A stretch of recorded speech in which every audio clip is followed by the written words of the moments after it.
to you later. That's the song that's on right now. Yeah, so I will. I'm going to open my Brazingo because it's been a long week. He opened that one. Shooties. Al opened one for me and I didn't realize it. That's bad. That's really bad. That's super bad. That's like Bad Penny. Oh my gosh, guess what? We're talking to Mike Holtzman of Bad Penny in just a little bit. Isn't that coincidental? Why is my shirt doing that? Do you see what I mean? Like, this has not been a good getting ready day, night, late evening, early evening, late afternoon. Not good. Yeah, lots of things just going in the direction it's not supposed to, but it's fine. Oh, don't tip, don't go over the thing. Don't go over the thing. I'm pouring my Prosecco and it's like bubbling high. That was scary. That was so scary. I was scared. I'm not scared. I'm really not. I'm going to put that in there. My son is on his way to Nashville. One of my sons, anyway. I would love to go to Nashville someday. Someday we'll go to Nashville. I'm actually going to text him right now. I'm going to say, have a great trip. I'm going to say, have yourself a great trip. That's what I'm going to do. Actually, no, I can't call because he's on the plane. So let's text him since we're still waiting for folks to come in the house. Oh my God, that's all right. Great.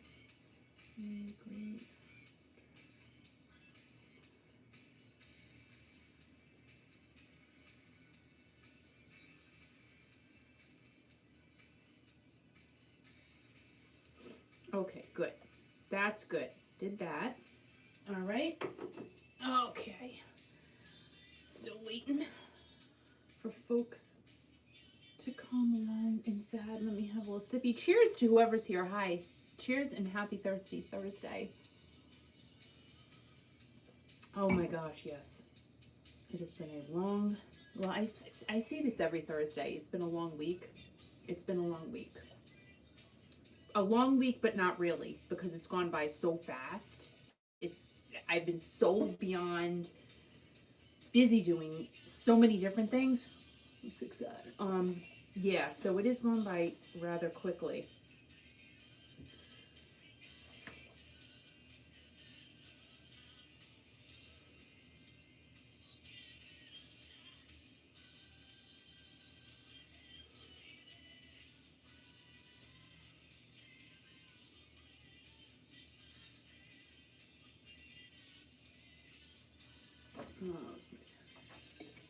Hi, whoever's here. Happy Thirsty Thursday. How are you? I hope everyone is doing well. I hope everyone is having a great week and is going to have a wonderful weekend. Yeah. Very soon we'll be talking to Mike Holtzman, originator of Bad Penny. That is the supergroup that includes our friend, Mr. Steve Rogeri, which is very exciting. Oh, I'm going on the air right now. I didn't even know I was doing that yet, but okay. Okay. So I have a little light here, and whenever that flashes, that means I'm supposed to go on the air. Sure, it flashed. So I gotta go on the air. Oh, that's loud. Holy crap-a-roni. Holy moly. He thinks I can't hear, and I can. Can you hear? You can probably hear that and see, like, that is wrong. So I have to sit on the earbuds. I do it all the time because they're so loud.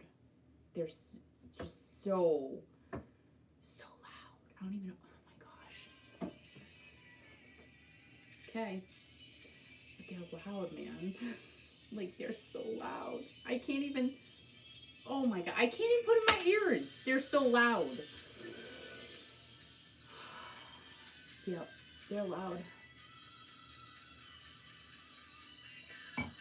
Reviewing my notes here.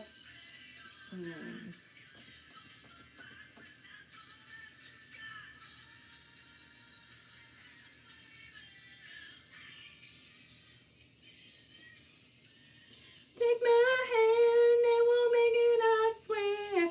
Whoa, living on a prayer. Whoa, we're halfway there. Whatever. Oh, gee, thanks. Oh, yeah. I suck. But you know what? I have fun. I don't care. It's fine. I don't You care. don't suck. It's just fun. You have a beautiful voice. Oh, yeah, right. And you smell good tonight, and the whole radio listening audience is going crazy. Mm. What are you wearing tonight, Kiki? Hey, Marcaroni, I am wearing Marc Jacobs Daisy. Really? My favorite. I got to move this, so. Move what? My microphone. I know, whatever. Whatever. It is what it is. You don't want to mess your hair up, you know? No, and I would just like to say thank you so much, Al, for these beautiful flowers behind me. I picked those today. They are beautiful. Can you believe the roses are already blooming on the East Coast here? I can't believe it. Hi, Mary. Oh, my God. I'm on Mary's TV, Jesus.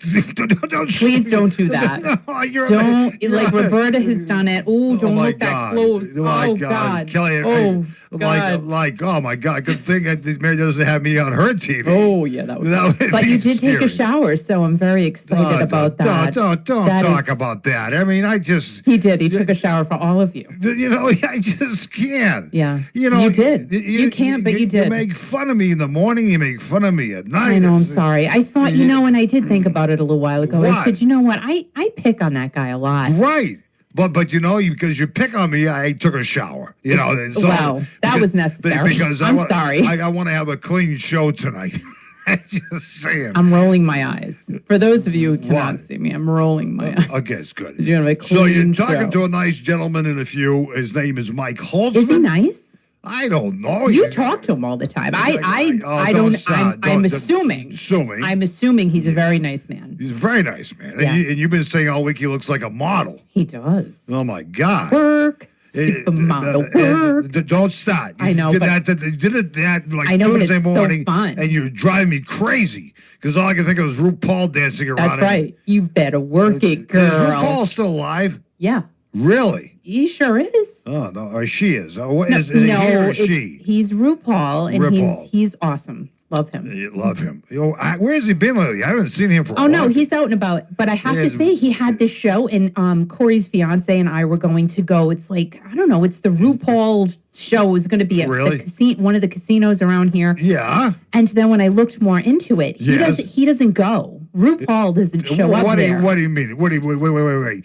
He's like the main bill. You're going to go see RuPaul and he's not going to be there? I guess it's called RuPaul's Drag Race, but he's not there. What, RuPaul's Drag Race? What the hell does that mean? So, because that's the TV show. I keep fixing my shirt. I gotta fix my shirt too. Or else we would have gone. That's great. We totally would have gone. That's great. But I want to see RuPaul. So you're saying that in the budget I have to buy new underwear. Is that true?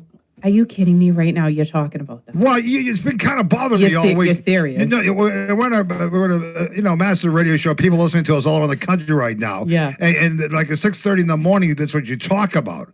No, I didn't talk on the radio about that today. We talked in private about it. Oh, I did? said you need new goddamn underwear, and I'm sorry. Okay. Now you're bringing it out. No, I won't. You're airing your dirty laundry. Literally. No, that's okay. If we don't want to talk, is it okay? No, because I don't want to talk about my underwear. Too late. I thought we already talked about it, but you say you need some nice private conversation. You need some what? You need some nice fitting underwear, like underwear that fit your ass. Like well, first of all, everyone, we all know that he doesn't have an ass, but stop it. They must make underwear with pads in them. Right. I'm sure women have them. Maybe I can get a butt uplift. Maybe we could just buy you women's underwear. Right. With the pads in them. Maybe I could get a girdle. To make you look like, no, that's not, that's going to suck in more, and that's not going to work out. Oh, well, you need to enhance maybe what's not there. Maybe if I suck my gut in, my butt will get bigger. Does that happen? That happens on Charlie Brown or the Flintstones. I don't but I don't think that happens in real life. It doesn't happen in real life. It doesn't. We got a great show coming up for you tonight. You're going to be talking to Mike Holtzman. Very nice man. Bad Penny. Very nice big model project man. with Steve Ajiri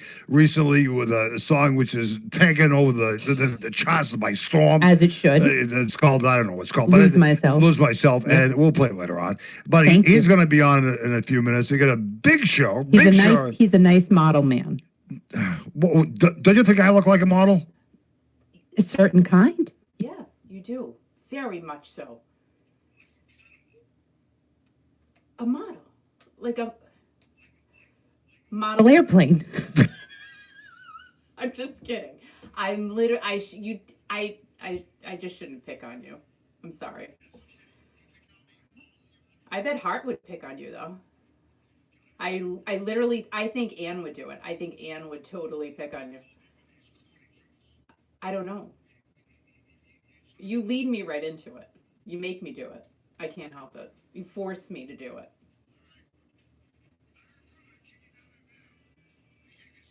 No. Hi, everybody. Tom, how are you? Mary, Al did this all himself. Like, is that not the cutest? Like, how sweet and beautiful are they? Oh my God. But he's hiding some of them. Oh my gosh, they're so pretty. I love flowers. Who doesn't love to get flowers? You know what I mean? Not all the time, but every once and again. It's very nice. And that was very sweet of him. And he arranged them all himself. And I know that the pine is from our yard, and this is holly. He does a good job. He really does. Al can get implants. You know what? We've talked about it, Roberta. I will tell you. But I said, I don't want to spend the money on that. I would rather do something else. I think something else would be more important than getting him a bigger butt. You know what I mean?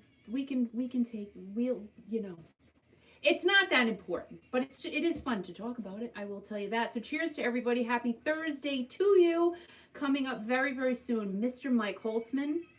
The only guy that gives his girl flowers is when he really effed up. No, he didn't. He just did it because he's a nice man. I'm telling you, no, he doesn't do that. You know what? So we've been together, I don't know, 33 some odd years. And he doesn't do that. He doesn't get me stuff because if we've had an argument, which we really don't even argue anymore. I mean, I can't remember the last time we argued.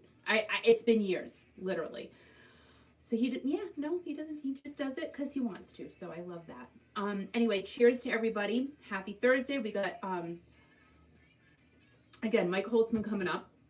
He is the originator of Bad Penny, which is involved with that amazing song that Flowers and Took a Shower. I know, Mark. It's a good day in the neighborhood.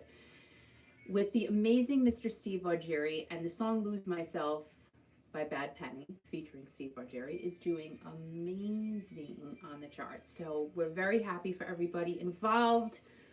And you know what? I'm just happy we got a song on of Steve again. I am just saying that. I am so happy, just like everybody else. Cheers, cheers, cheers. Raise the glass to all of yourselves. So it should be a very fun evening, and he will be on very shortly. So what's everybody doing this weekend? I am actually, so I listed a house. I'm very excited. Friends of mine, I listed a home. And the amount of phone calls I have had so far is insanity. Insanity. So, yeah, we should have a really good open house this weekend. I'm really psyched for them.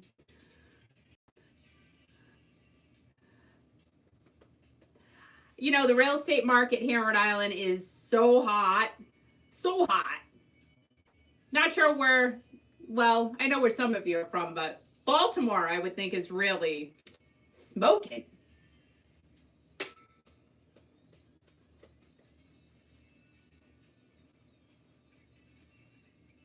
And Texas, oh my gosh, Texas is crazy. Texas is nuts.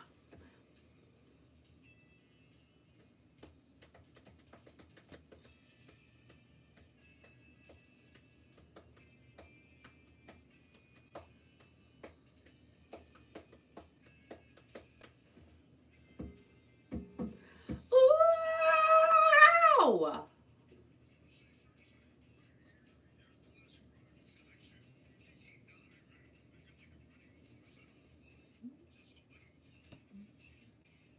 That would hurt.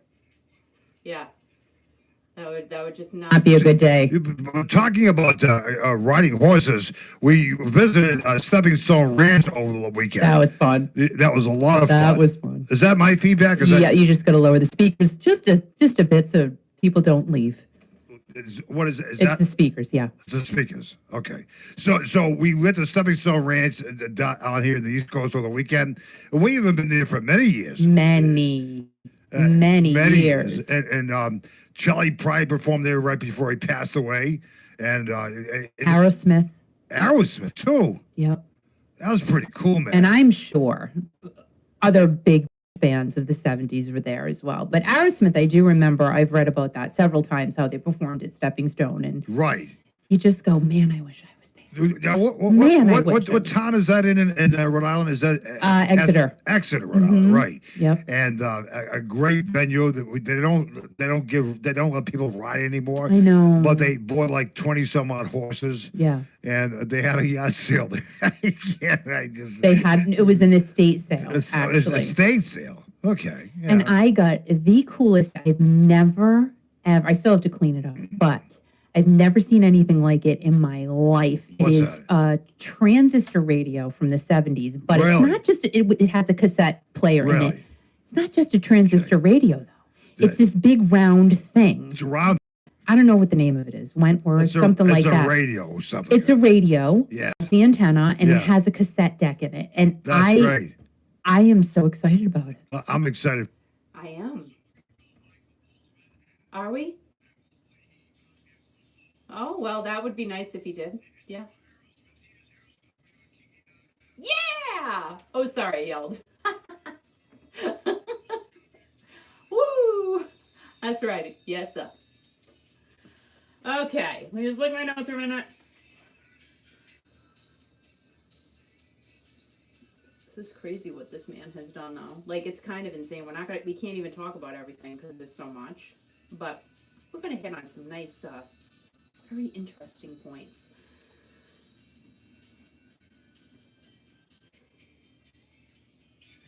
Yeah. So I guess right after this Aerosmith song is Mr. Mike Holtzman. He's very modelicious. I don't know if you guys have looked at any pictures of Mike Holtzman. He's very fancy. And very, very pretty, I will say. He definitely has the model look to him. So it's kind of exciting. It's fun. It's fun when you talk to, like, Steve Augeri, right? He's kind of modelly. I mean, let's face facts here. Let's talk about it. Let's just be real. Yeah, he's modelly. There's no question. And especially this last picture, I cannot get over. Dude, can I even? No, I can't. My phone's over there. But this last picture that just, I am drinking Prosecco. It is I opened the wrong bottle. Monetto Prosecco. It is not sponsored in any way, shape, or form. I buy these bottles myself, just saying. But it's my favorite. This is my favorite. So, this latest picture of Steve Augeri, go and look at it on Instagram. It's just his face. I was talking about it this morning on the radio. It's like the best picture ever of him. I don't know why, but I love it. I think he's doing like one of the, or like that. Like he's doing that. It's just like the best. Whoever did that picture of him, they deserve to win an award because it's the best. You have to go and find it. I don't have time. I can't do it right now. But if I remember after the interview, holy moly, when I saw it, I said, oh my, I was blown away. I said, this picture of Steve Augeri this is going to be put in a museum or something. You got to go find it, guys. Go look. Go look. It may be on his Facebook. I don't know. But it's definitely on his Instagram. Oh, gosh. Yeah, I'm just looking at my notes again. Sorry. You know I do this every time. I just get a little per climb.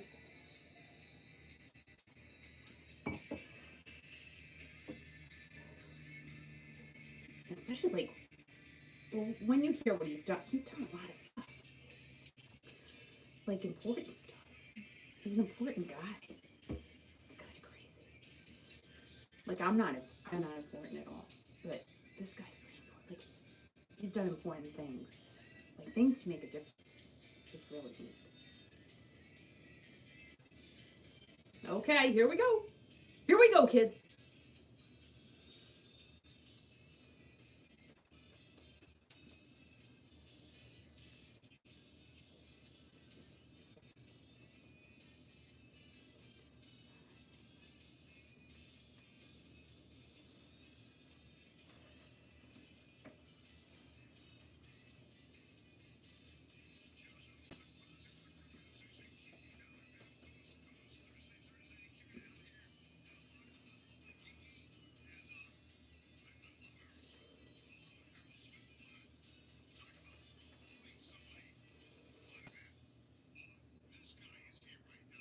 His name is Mike. That your name, Mike? Is that correct?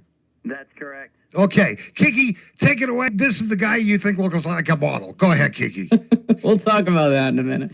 This artist, he does a lot. He has done a lot. He continues to do a lot, including being an author and a filmmaker. He's responsible for making the 2008 Olympics in Beijing happen. I mean, who can say that? He's worked alongside governments in foreign affairs and has had a long working relationship with a former manager of the Beatles. Yes, guys, the Beatles. Among all of these other cool things, he is the originator and guitarist of the supergroup Bad Penny, which includes our friend Steve Augeri. Here to talk to us about a little bit about just about everything. I mean, everything. Is Mike Holtzman. Hello, Mike. Hey, Kiki, how are you? Good. How are you? Great. You're you're like a model. I just have to tell you, we're just going to start off like that.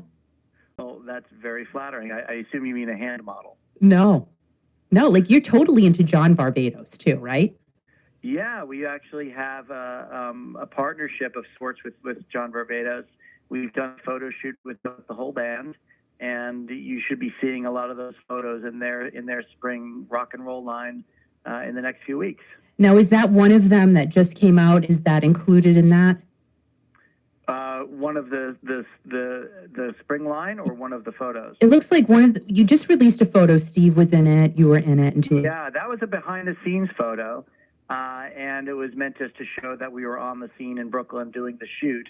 And the official photos are going to be with John Varvatos in the coming days, and they will release them. Now, how did you get hooked up with John? That is, I mean, for those of you who don't know, he's an amazing men's designer. So how did you guys connect? Well, he's a quintessential rock and roll designer. As you know, Aerosmith, who you just had on, is dressed by them, and Guns N' Roses, and Led Zeppelin. And, it's very prominent, sort of rock and roll fashion ethos, which is rare. And I'm a regular in their New York shops, and actually there's shops all over the country. And they sort of picked up on that and, loved what the band was doing and, liked our look and thought that it would be good for their, spring collection, and asked us if we would wear their gear. And we did it in Bushwick, Brooklyn last 2 weeks ago. And we think the photos look terrific, and we hopefully do the label justice. Man, well, you will, and you are. And that is amazing that you have that collaboration with John Varvatos. I said, oh my God, like how? It is so cool. Yeah, it's one of those things that I think has been really interesting about this band and kind of the moment that we were in. We were kind of making some rock music when a lot of rock music was on hiatus during COVID, and there was a little bit of attention on us.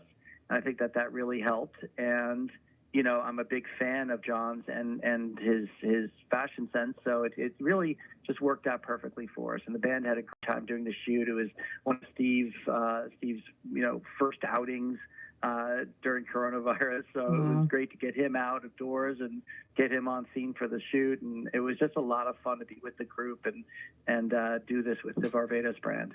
And it's always nice to see humans again. That's how whenever I see a person, I'm like, oh my gosh, hi. It's just human contact at this point is really great.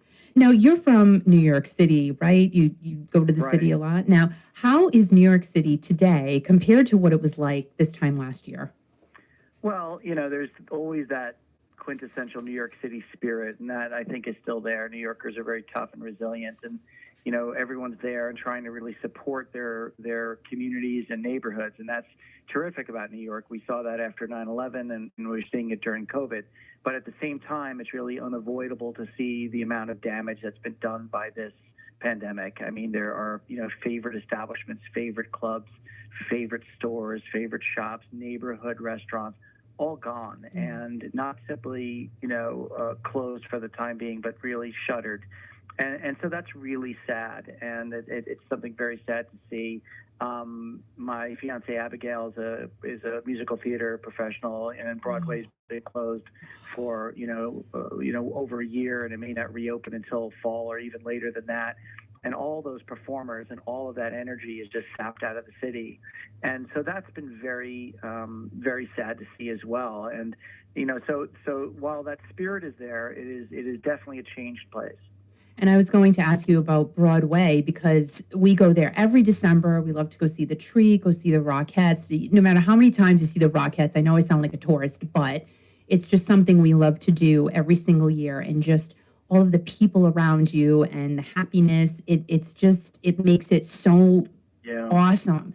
So Abigail, your fiance, I didn't realize that she was a performer. So, I mean, how is she weathering all of this?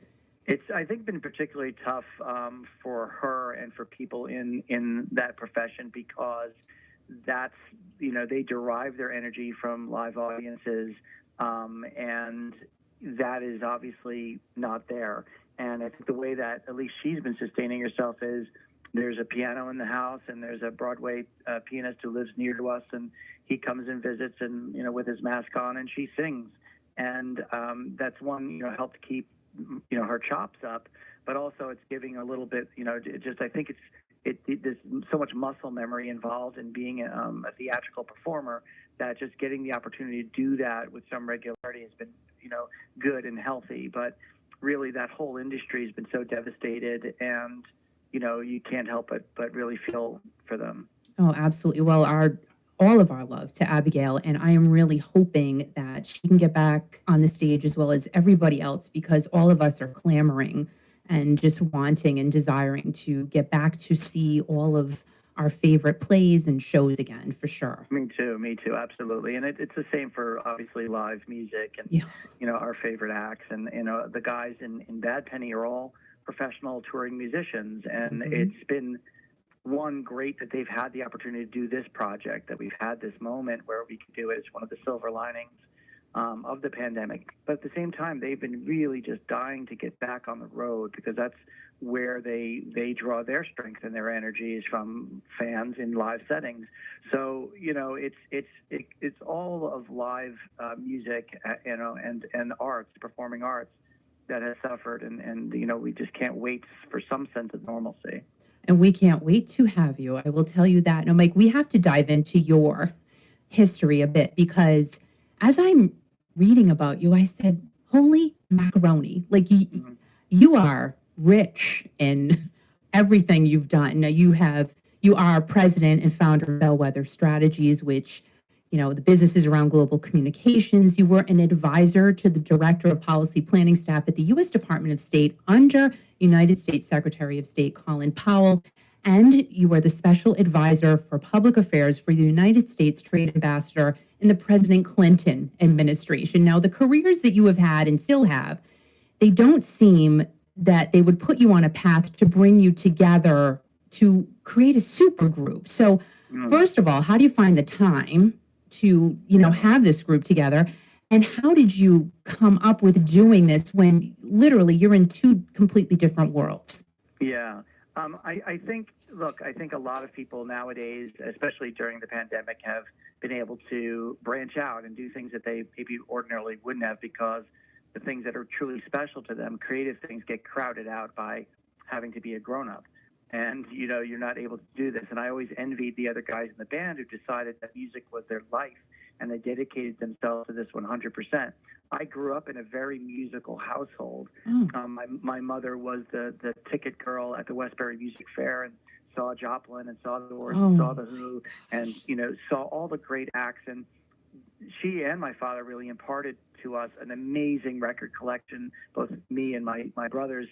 And we grew up in a household that really celebrated music, and we were all very musical. Both of my brothers are also very talented musicians.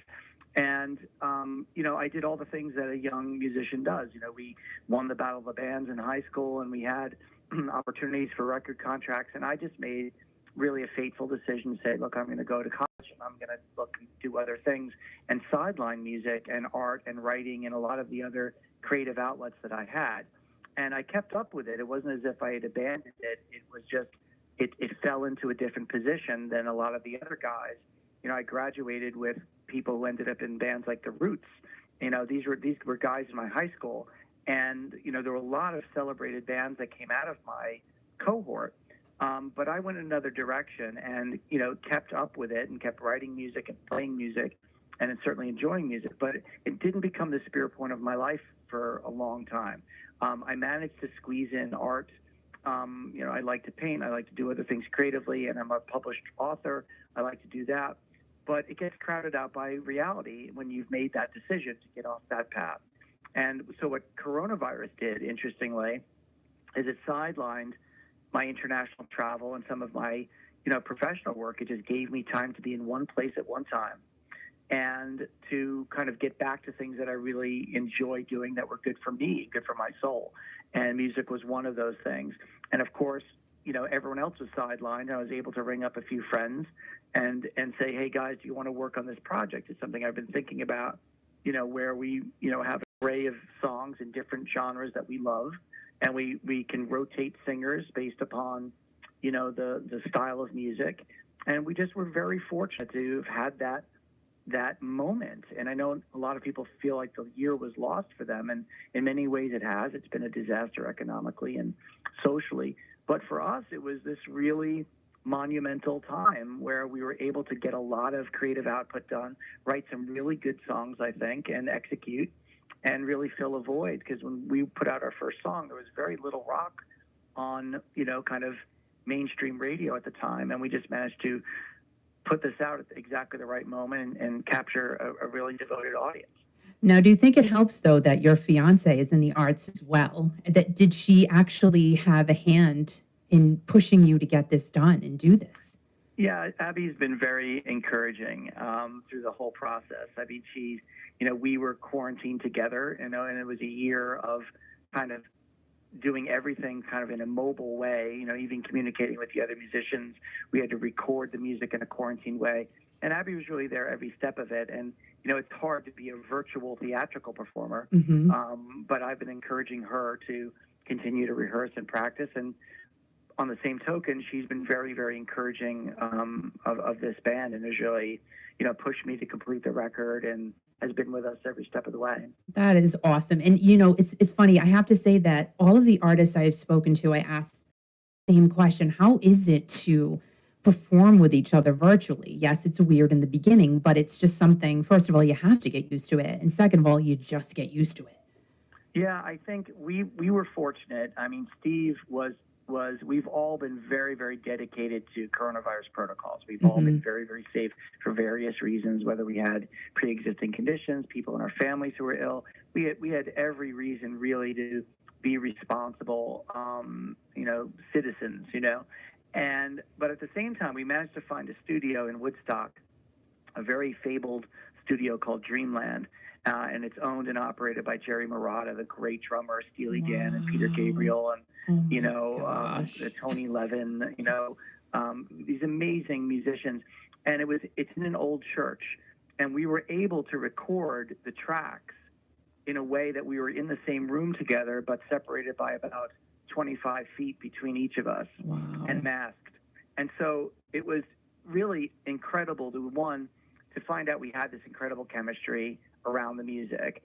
And, we'd rehearsed it online and sent each other, our various tracks online and compiled things together. But the basic tracks to all the Bad Penny music were recorded live together, with the exception of the vocals. Steve, remained completely quarantined during the entire pandemic and did his vocals at his home studio. And Todd LaTourre, the singer for Queensryche, who did 2 of our songs, recorded from his studio down in Florida.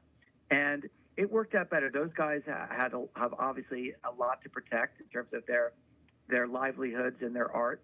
And it just worked out very well that the core band, Danny Miranda and Jules Rodino and myself, were able to do all of the basic tracks together. We were just joined back in Woodstock by Paul Morris, who's joining us on keyboards, who is the keyboards for Rainbow and Deep Purple. And so he's joining on 2 of our new tracks that'll be coming out. Dang. And there has to be something said for, I think, no matter what your religion is or what your beliefs are, recording in a church. And incredible. And also that history that's there as well. I can't even imagine how inspired all of you were.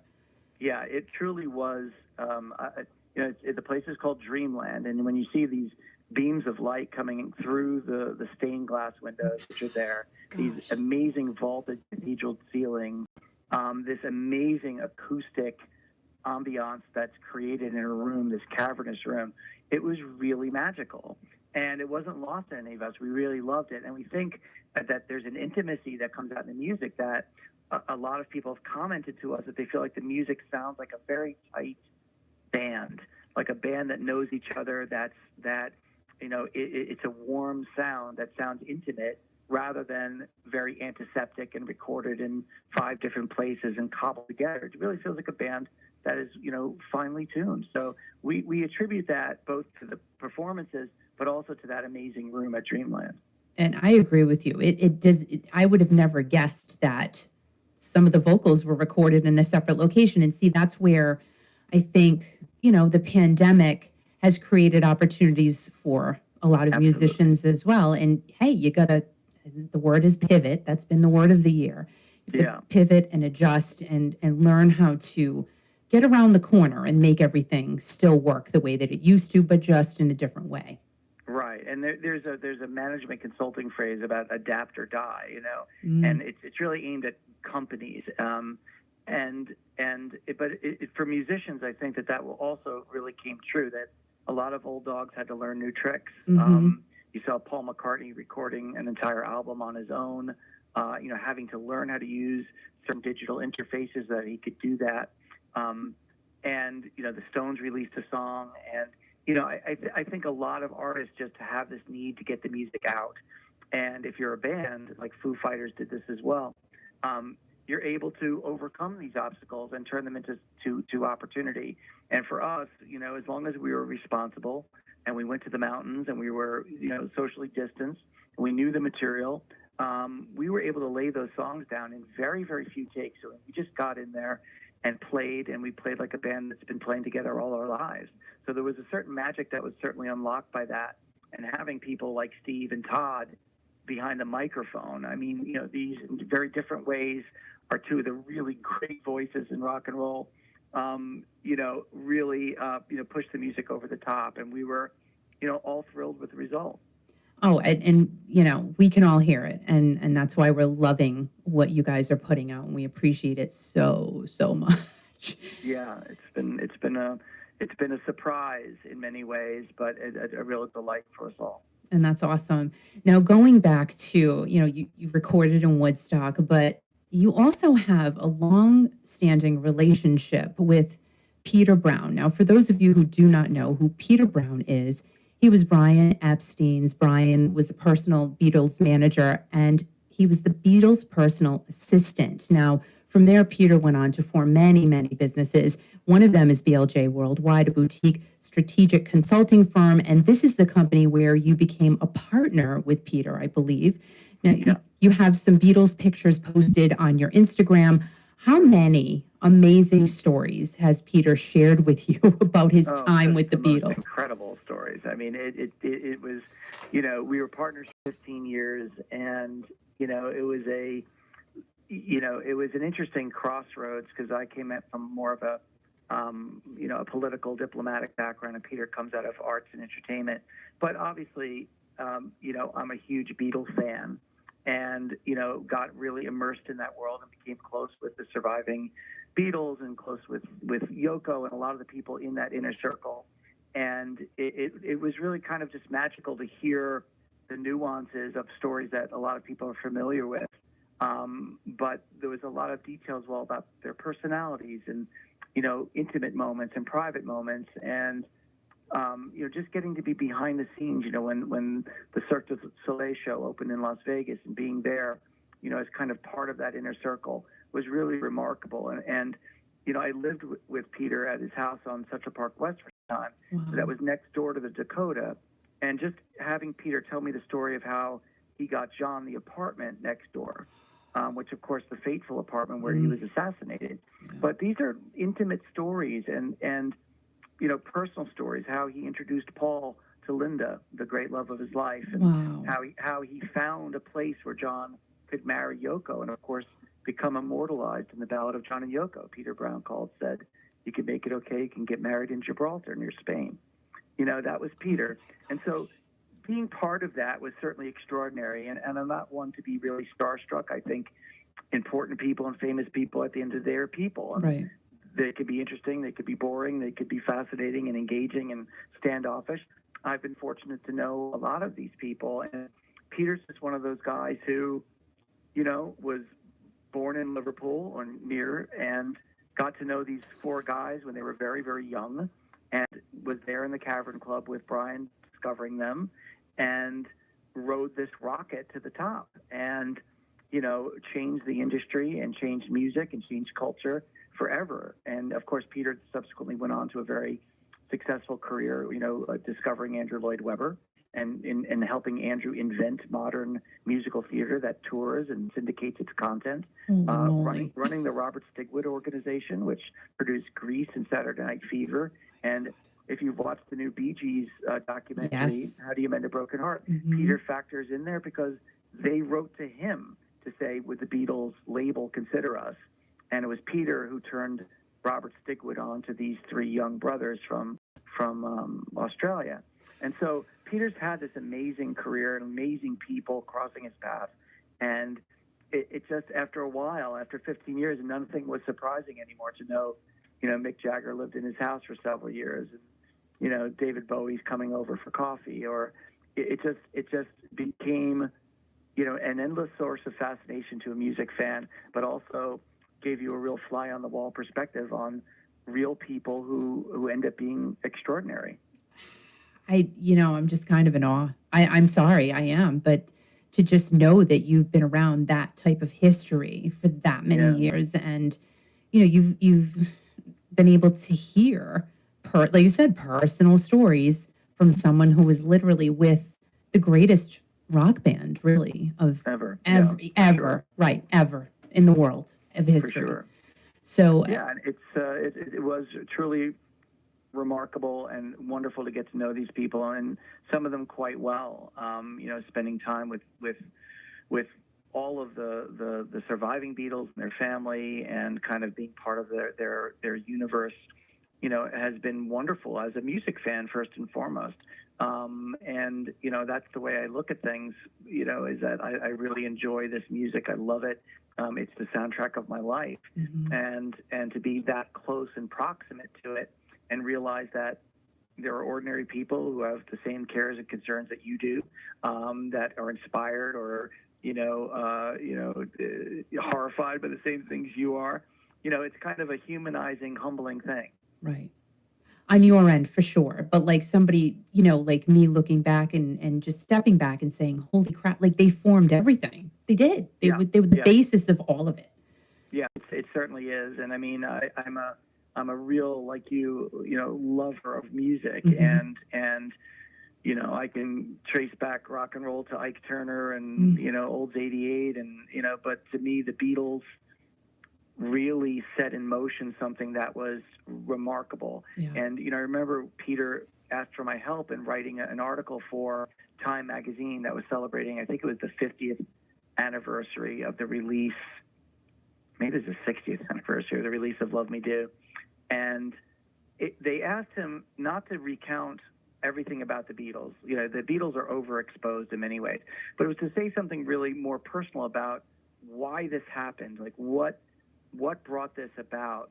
And just hearing Peter recount the story about, well, it only could have happened in Liverpool because the merchant ships came in with the American records, and the Beatles would steal those records from his music store. Peter ran a music store, a record store for Brian. Oh, wow. And the Beatles would come and they would listen to them, and basically they had access to these records before anybody else. So that's one piece of it. Two, Liverpool is like the Syosset of Long Island. It was a place where all the wise guys were, and the Beatles were wise asses. And that sarcasm, came with being very, very humble origins. Ringo was his family was impoverished, and they kind of were smart Alex, and that sense of humor was there. But then there was also this X factor, which was the absolute creative genius that was unlocked when these four people, and particularly John and Paul, but had John and Paul not been there, Here Comes the Sun would still stand as one of the great songs of all time. And that was written by your third guy. You know, that's written by the third guy wrote something. He wrote I Need You, you know. George Harrison is a towering figure in rock. Yeah. And yes, he complimented the Beatles because he was the only guy who was trained in music. So he could say, we're going to play this eighth chord at the end of She Loves You. And I'll play this interlude between the verses and choruses of She Loves You, because he knew how to do that and they could turn him. But knowing that John would write the first few bars and Paul would write the middle eight, and they would unlock this dynamic, that doesn't happen anywhere. And I remember the author called Malcolm Gladwell talked about rehearsing. He said, well, if anybody rehearses 15,000 hours, that's all the time you need to become great at something. 15,000 hours. That is not adequate, because I could practice for 15,000 hours and I'm not writing a day in the life. Neither are you, and neither is the guy down the street, neither is Steven Tyler, neither is Dave Grohl. There's something completely unique and almost cosmic about the Beatles' ability to write and compose songs that the first time you heard it felt like it was in your blood forever. Right. That is a completely unique occurrence in history. And we've had the opportunity to live in that shadow and live in that light that they created. So it was remarkable to be near that, to be part of it in some way.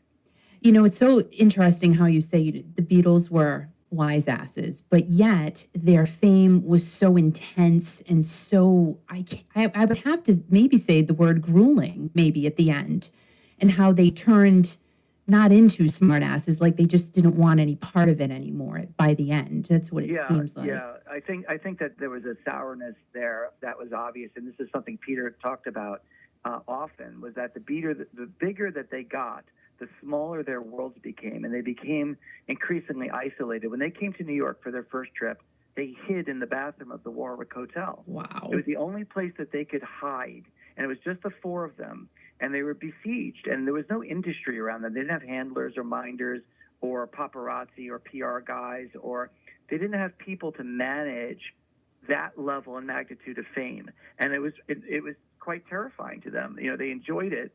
And if you watch that first press conference at Kennedy Airport, when they say, you're just, you know, English Elvises, and Ringo starts shaking like Elvis, saying, it's not true, it's not true. That's the smartass. Yeah. And that sense of humor is what allowed them to kind of win a lot of hearts over. You know, how do you find America? You turn left at Greenland. You know, they were like the Marx Brothers. But that turned into a real sourness because fame had a double-edged sword, and fame almost killed all of them. Fame killed John, and George was nearly murdered in his home, and they were terrified since 1966 when they quit the road by this overwhelming dread of these people following us in a almost catatonic way. George remarked on the same thing at the Summer of Love when he found himself in Haight-Ashbury being followed by thousands of people sort of just following him, and he realized, I have an enormous power here, and I also have an enormous responsibility. And John, of course, famously misspoke in '66, saying, you know, we're bigger than the Beatles. And he didn't mean to say we're bigger than Jesus. He didn't mean we're cooler than Jesus. He meant kids will listen to us before they listen to a priest. That somehow we've become bigger culturally as a phenomenon, and he was absolutely astute in that observation.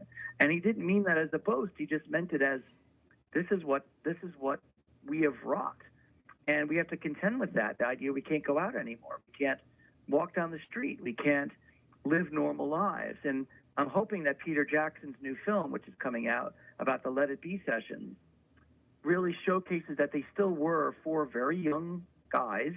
You know, Paul was 28 years old on Abbey Road. Done. The whole Beatles canon is over.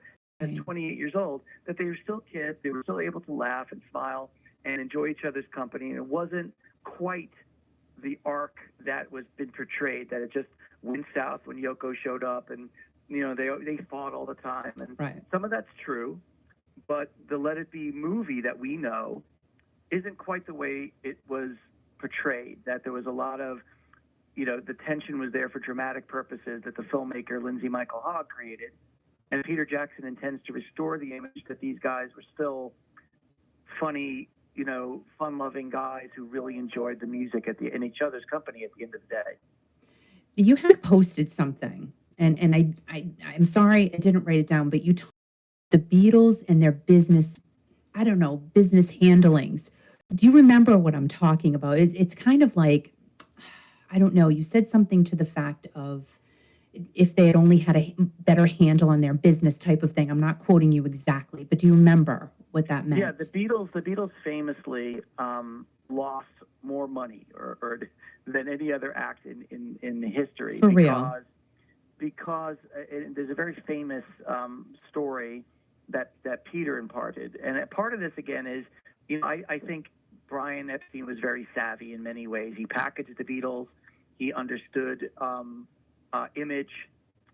He stayed out of the way on music and left it to the Beatles and George Martin, and really focused on keeping them together as a band. Mm-hmm. But however, at some point in 1964, a couple of Americans showed up at their business with a proposition for the Beatles management, meaning Peter and Brian. And the proposition was that they were going to put the Beatles likenesses on T-shirts and lunch boxes and plastic dolls and guitars, and they would sell it. And Brian Epstein very famously said something to the effect when these two guys walked in the room, "We will not take a penny under 5%. And these guys were ready to give the Beatles 90%. Oh my gosh. And somebody, I think it was Rolling Stone, calculated the billions of dollars this cost the Beatles. Now, look, the Beatles weren't necessarily in it for the money per se. Right. They had a slight hypocrisy about them that they renounced materialism, but they lived in grand houses. Friar Park was the biggest house in England that George Harrison lived in. And he always talked about the spiritual world being better than the material world. And John lived at the Dakota, and right. renouncing money, but having one of the great addresses in New York. And the Beatles all lived very well. As they should have. But you're talking about billions of dollars, yeah. Not millions, not thousands. Billions of dollars were lost just out of naivete. And the fact that nobody had merchandised an act before. The Beatles showed up at Shea Stadium with just their guitar amplifiers, and they sang through the baseball PA system because the industry had not caught up with them.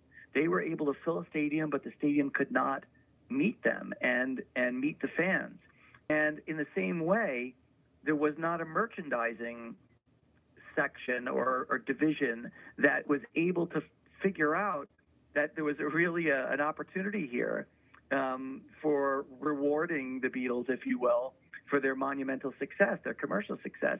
And they lost an absolute fortune and have clawed it back by regaining publishing rights mm-hmm. and Apple becoming much more sophisticated. One of the great things Peter did, Peter was the first CEO of Apple, and is that he trademarked everything relating to Apple. And then when Apple computers came out, the Beatles were protected. The Beatles were holdouts on putting their music on Apple because there was a dispute that Peter set in place in 1968 or whenever they set up Apple. And that helped protect the Beatles to some extent, those kind of intellectual property protections. And that was very smart. It was a very smart business move. But Apple itself was a disaster. It lost a lot of money. Mm-hmm. It didn't have a good business conception to it. The Beatles began fighting over who their business manager would be. Would it be Eastman, who was Paul's brother-in-law, or would it be Alan Klein, or would it be Robert Stigwood? Everyone had a hand in the Beatles after Brian died. And just the business was never looked after. And the Beatles didn't want to look after the business. They didn't see themselves as businessmen. Yeah. They always said that Mick Jagger was always a great businessman. He understood business in a very sophisticated way. The Beatles didn't care for that. They wanted to leave it to the suits, as they called them. And Peter was one of those suits. Like, thank goodness for Peter, it sounds like. Really. Yeah, for sure. Now, moving into Bad Penny. Now, last summer, we started hearing all of these wonderful rumblings about the group, and our friend, former lead singer of Journey, Steve Jerry, we found out he was, a part of Bad Penny. And you guys released Lose Myself, which is doing amazingly on the charts, Yeah. and we're so happy for all of you. Well, so thanks to you. It's just awesome. Well, we love it. Everybody loves it. How can you not fall in love with something as beautiful as that? So how did you and Steve connect, and how did you wrangle him into Bad Penny? I have a funny, it's sort of one of these name dropping stories, but we had gone out to Iowa for my birthday, and we were invited there by Mick Jones from Foreigner. Dear to God. To see Foreigner play at the Iowa State Fair, which you've ever been. I mean, basically, if you could imagine anything in the world could be deep fried, that's what they do at the Iowa State Fair. They'll deep fry a sock. But we went and we stood backstage and we spent a lot of time with Mick. And I told Mick about this project. And I said, look, this is what I'm trying to do, and this is what I'm thinking of. And he asked me, he said, do you know Steve O'Jerry? And I said, I don't know him personally. I know the music. I know his amazing, turn at the helm of Journey. He said, well, you should look at that, and maybe that's someone you should be thinking about. And when I got back to New York, I sent Steve an email, and I introduced myself, and I told him, who I was, and I told him about my relationship with Peter, and I said, look, I've got this song, and I'd love for you to hear it. And it wasn't because the song really channeled Journey, although it clearly has that imprint. Mm-hmm. It was a completely unique composition, and I thought you would like to hear it. And he said, well, let's you and I go, and have a cup of coffee. And we went out and we met in a restaurant in New York City, and he and I just got on. And we had a great talk about everything but the song. We talked about David Bowie and Queen and King Crimson and his influences and my influences. And we talked about Peter, and we talked about the Beatles. And we talk about anything relating to Journey or even Bad Bunny. We just got to know each other. Mm-hmm. And I think we just decided we liked each other.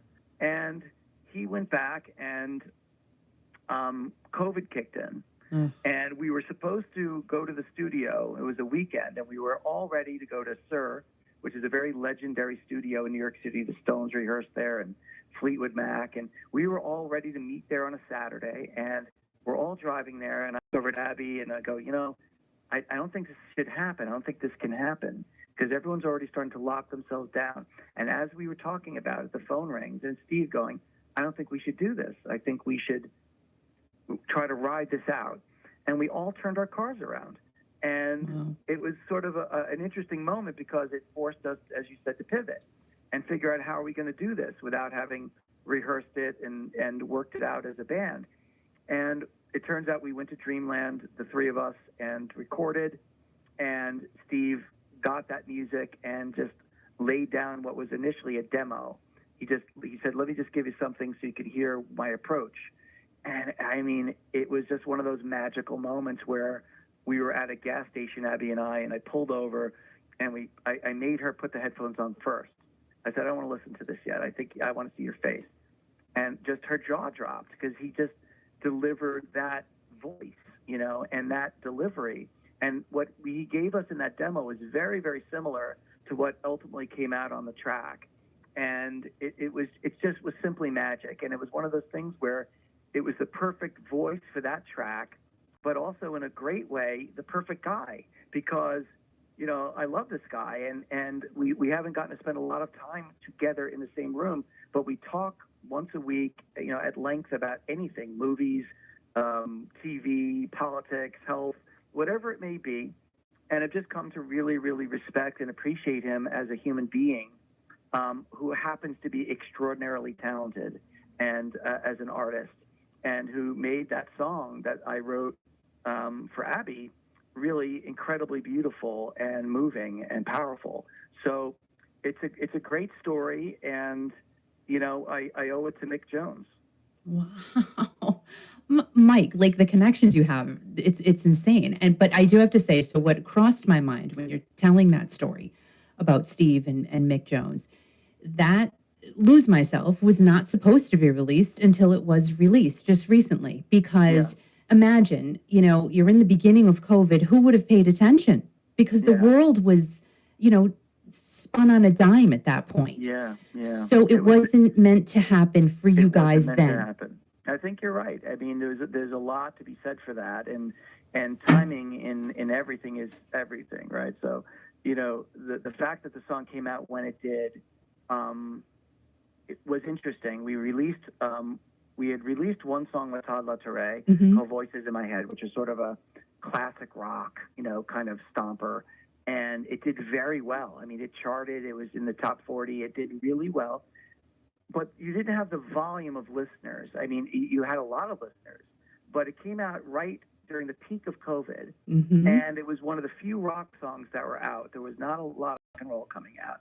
And what was coming out was kind of very stripped down and kind of depressing in many ways. And most of the stuff that was coming out was electronic music, disco and hip hop, and things that can be produced in, I think, a dispassionate, more technical way. So Voices comes out, and it had a big kind of hit. It definitely got people's attention.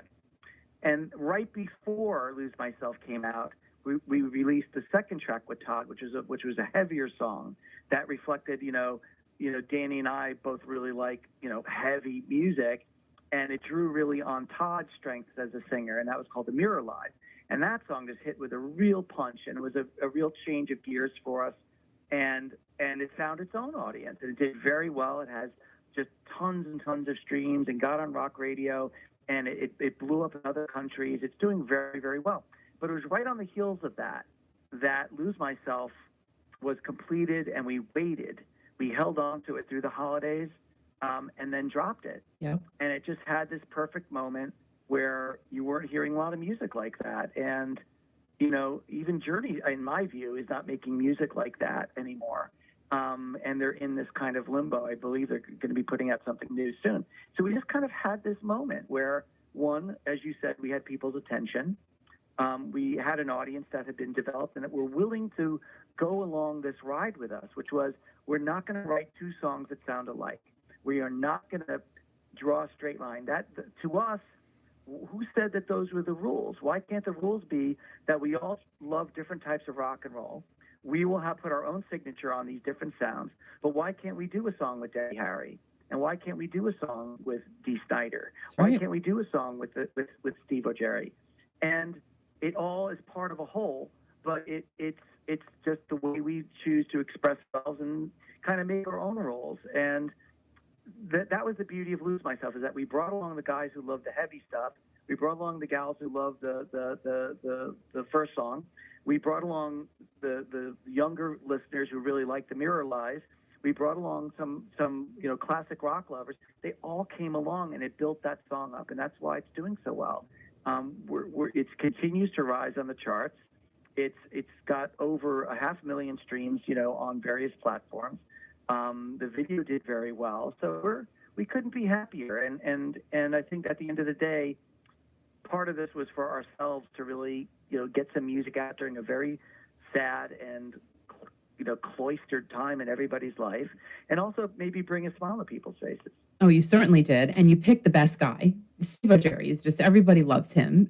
He's a real great human being. And I do have to say, so as you're also telling that story, Journey was supposed to release new music in February. So again, this was all supposed to happen when it was going to happen. I agree. We've gotten a really great feedback from the Journey crowd. And, you're running into a buzzsaw, right? Because this is one of the most devoted fan bases ever. Yep. And that fan base is also can be very, we like this singer, we don't like that singer, they can be. We've been really embraced by that community as well. And, the song began getting shared on Facebook communities and Instagram communities that are dedicated to Journey fans. And they shared it amongst themselves. And it really got a big, big boost from that base as well. So they clearly, wanted to hear Steve. And Steve's producing his own solo record and has now announced tour dates. And so people are going to be able to get that dose of Steve, seeing him live and hearing his incredible original compositions. And they're really amazing because he's been sharing them as he's been developing them, and they're really diverse and remarkable. And he's been doing that largely by himself with some guest players. But this song, Breaking When It Did, also has really, I think, gotten people turned around on him again, where they're looking at him and saying, this is a guy who's really, really we've missed. And I couldn't be happier that he's getting a lot of these accolades. Oh yeah, and he so well deserved. So Yeah, well what a deserved. performance on this track. I mean, it's every time I hear it, I still, it still blows me. I listen to the song to listen to him. It's amazing. Yeah, he's a great guy. Now, you guys are working on new music, and you mentioned that there will be some surprise guests. Can you perhaps give us a little maybe tidbit of who some of those surprise guests might be? Well, we're in one of these phases where it's almost all confirmed, but not quite. So I don't want to necessarily, preempt that. We are right now working on a new song with Steve, and it's sort of early stages. All the music is recorded, and he's working on some vocals, and we're going to decide in the coming days whether this is something we're going to put out. But I really, really wanted to be sure we got to work with Steve again. So I wrote a song that I thought would suit him and that he could contribute to and add to, because he's not simply just voicing words that I've written. He comes at these things with his own perspective and his own art. And this was a song that we loved recording. We think it sounds absolutely fantastic. It's as strong as anything that we've written, and it's right now sitting with Steve. So we are very hopeful that song sees the light of day, and I feel pretty confident it will, because from what I've heard so far from Steve, it's absolutely fabulous. So that's one tidbit. We have another song that's another kind of heavier song, not as heavy as The Mirror Lies, but certainly a hard rock song that a very notable hard rock heavy metal singer that everyone will know is likely going to sing on as well. Dang, and you can't tell us. Not just yet, but how about this? I promise you this. As soon as those are confirmed, you will be the first to know, and your audience will be the first to know. That is awesome. Thank you so much. That is great. There you go. Now, over a quarter, like you said, 250,000 streams of Lose Myself. What do you think is that one perfect piece that got that song to do so well? It's very hard to say. We kind of, I haven't really dissected it that much. I mean, it's 250,000 on Spotify alone, because then there's YouTube and Pandora and Apple Music streaming too. Yep. So the song is somewhere, almost double that number right now. And it's interesting because this song, unlike the others, has been getting reviewed a lot around the world by different music magazines and critics. And they latch on to different things, honestly. It has sort of an interesting chemistry. It sounds very familiar, and in that way that draws you in, where you feel like this is a song that the melody draws you in. It's got a good verse. It's got a very strong chorus, and then there's that outro. And a lot of the critics and reviewers and fans have said, look, that outro got us. And you have to wait for that payoff, that it's intimated in the very first words. There's a little guitar solo that picks up at the end of the song, and then Steve just really blows the lid off. And so, which part is it? People talk about putting the song on repeat, because I think it feels like it's got an emotional build to it, where it starts off very stripped down. It is just a grand piano and Steve's voice with a very light guitar. The rest of the band comes in almost indiscernible ways. It's a very slow build. Then the chorus hits you. And I just think it's one of those things where you just captured a little lightning, and we were, Steve, to his credit, when I wrote it, it was only on a piano. I sent it to him. It was my voice on a piano in a different key. Wow. And it was Steve who said, move it up to this key, which is his key, that beautiful, kind of D major key that he sings so perfectly in, very popular key with Journey. And it changed the kind of the polish of the song and brightened it. And so again, it was both his sensibilities and his, his attention to detail that really helped elevate it. But I just think it's at the end of the day, any great song or any song that captures people in some way has those elements. There's something emotional that connects you, whether it's the lyrics or the inflection of the singer. And so much of the song really rides on Steve's shoulders. And so I would have to say, if there was any one element, it's that delivery that he gave it. And also the basis of the song is you wrote it for your beautiful fiance, Abigail. Yes, of course. And I think, when you write about something you believe in too, that's also very good for a song. There's an honesty to it as well. The other songs, Voices in My Head, was more of an anthem about coronavirus and people kind of battling onto themselves in their houses at the height of the pandemic. And, but it wasn't meant to be an emotional connection. And I think ballads in general can do that, maybe in ways that a heavier song won't do that. But we're very happy that each of the songs has connected in some way with an audience and that they've reacted and responded to that. And that's the most you could ask for out of art, is that it's something that you're pleased with, but that also resonates and connects with an audience where they can become emotional hearing it, or they can attach to it, or they can, bang their head to it. In some way, you're making that connection. It's a magical connection. And, we're really proud that this song has done that. And again, I think the songwriting is there, but I think at the end of the day, had that been my voice on that single, it would not have had the impact. And that's not me being modest. It's just the truth that Steve's delivery and his inflections and his intonation really are what carried that song. I am sure he so appreciates that. Everyone, go follow Mike Holtzman on Instagram, and you're on Facebook as well. And Mike, we thank you so much. You're so busy. Thank you for taking the time to share your awesome stories with us. We're looking forward to the next release. I can't wait to see who's going to be a part of it. And maybe you guys will take some shows on the road for us. Who knows? Well, we would love to do that. And I know we've talked about it. Steve, is ready to get back on the road. He's got some dates for the summer. Blue Oyster Cult is touring again. Todd LaTorre is now in a writing session with Queensryche. So these guys are going to get back to their day jobs and their lives, which I'm absolutely thrilled. But at the same time, we all clearly have an eye on the fact that this band has done very, very well. We enjoy each other. The music is connecting with people.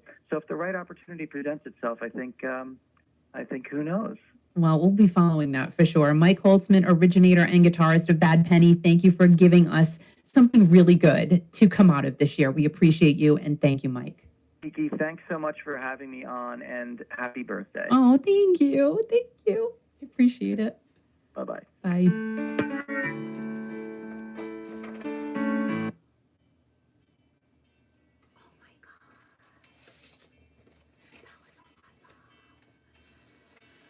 Whew.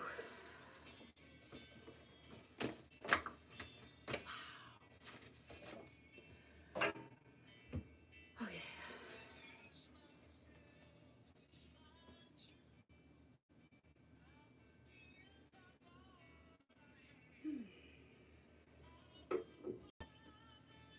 Like, is this song not the best? Another great interview. What a fascinating guy. Thank you, Kelly. He is amazing. Thank you, Peter. Wow. Wow. Can I just say wow? Dead air. That was awesome. That was awesome. I am so appreciative that he did this for us and with us, and holy moly. Wow, that was, I'm blown away.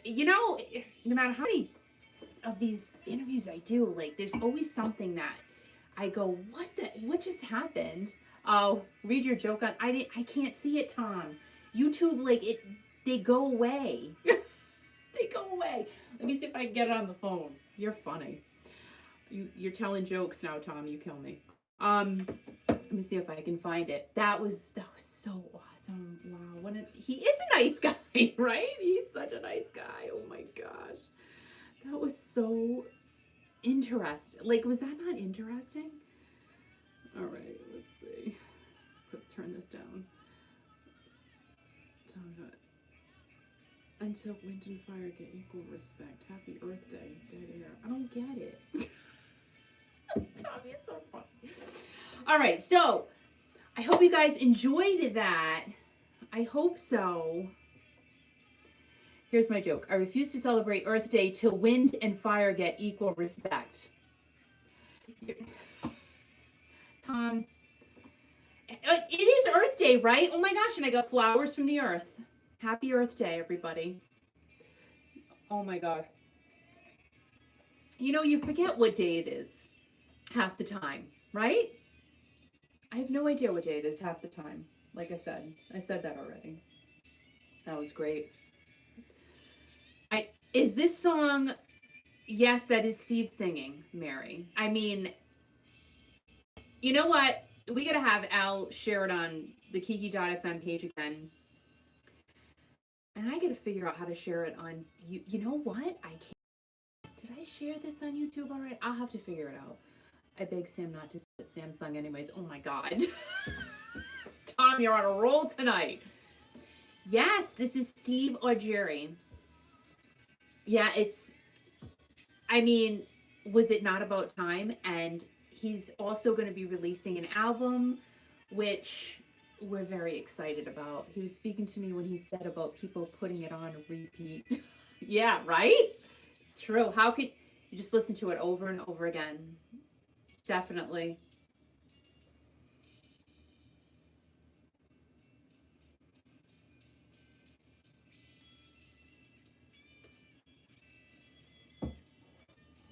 This song, I can't. My God.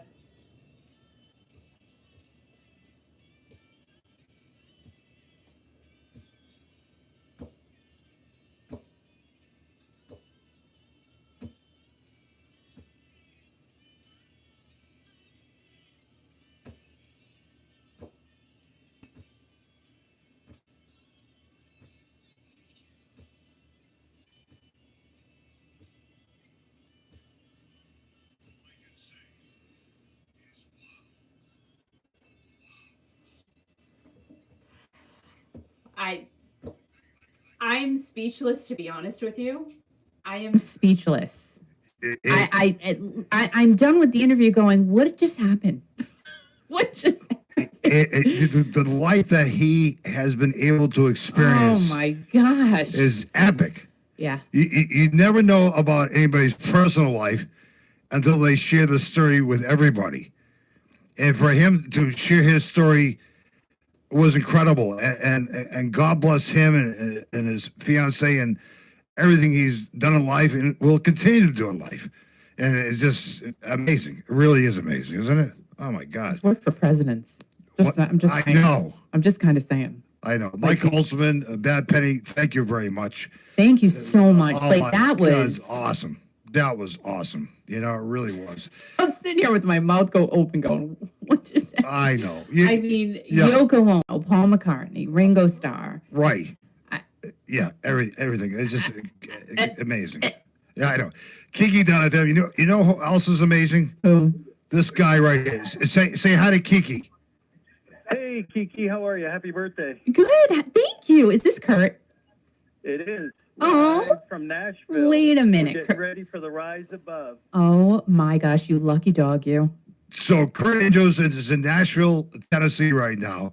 Getting all primed and pumped up for the big show tonight. Gonna rock the Rise Above. How cool is that? It's awesome. We were here for sound check, and they're just sounding absolutely incredible. The live stream. This is a benefit event that they're doing, and it's sold out. And it's Nashville royalty is here. It's a lot of fun. So now, Kurt, are there people there? Yes.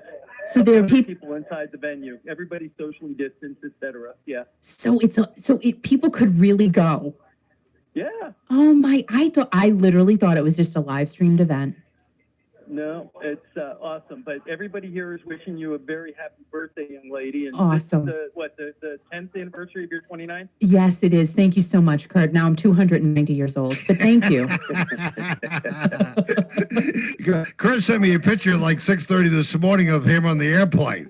Hey, he's on an airplane, right? He looks like a rock star with his sunglasses on. on. He should. You know, if you're living the lifestyle, you got to look it. That's right, Kurt.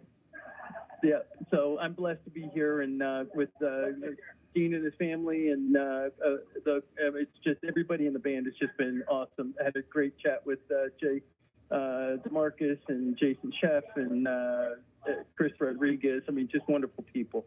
I hope you have an amazing night, which of course you will, and you go and rock the house with them, Kurt.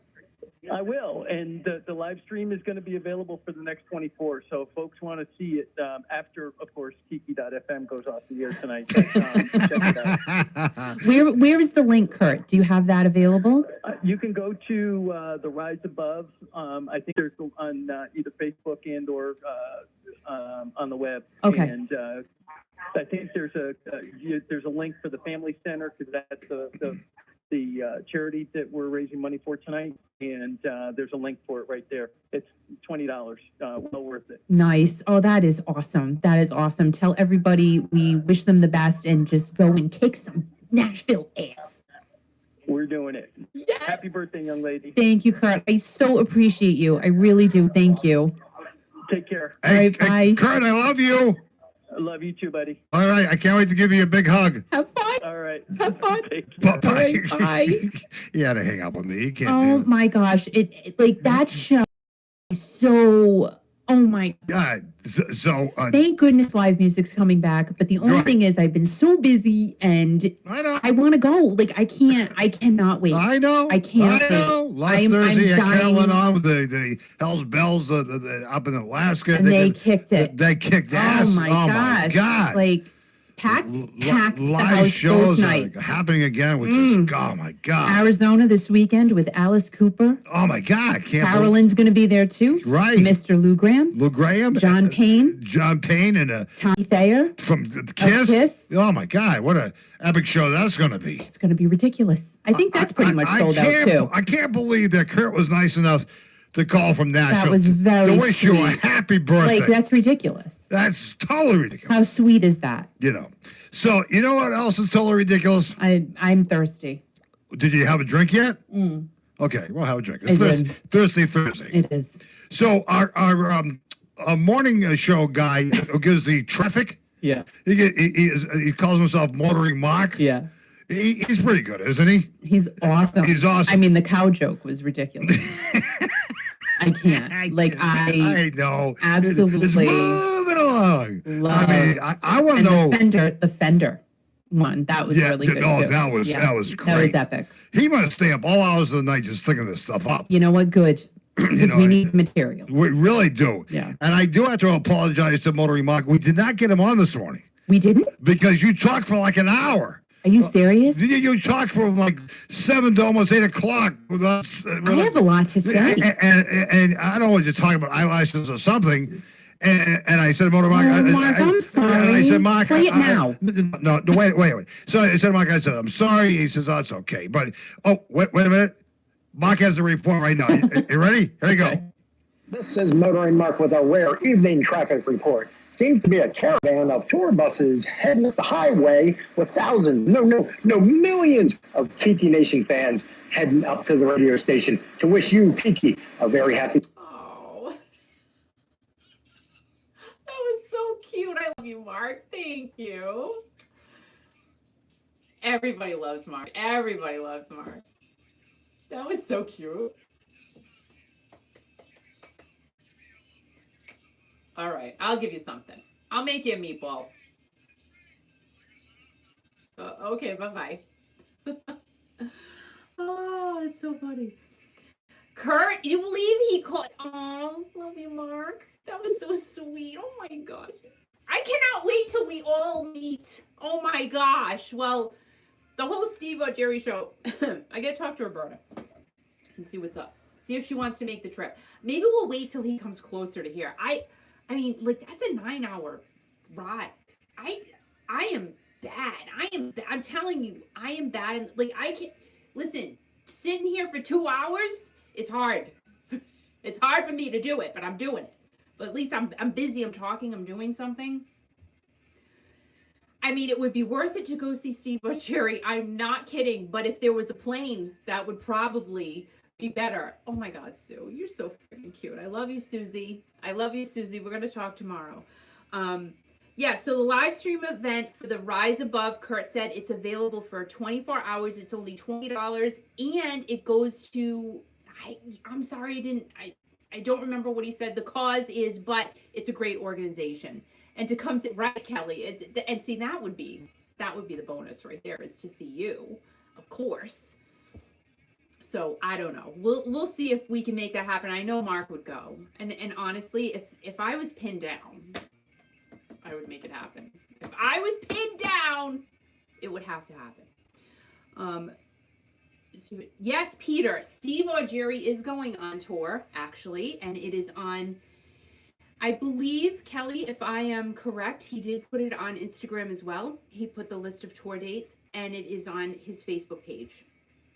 So you can definitely find out all of the dates.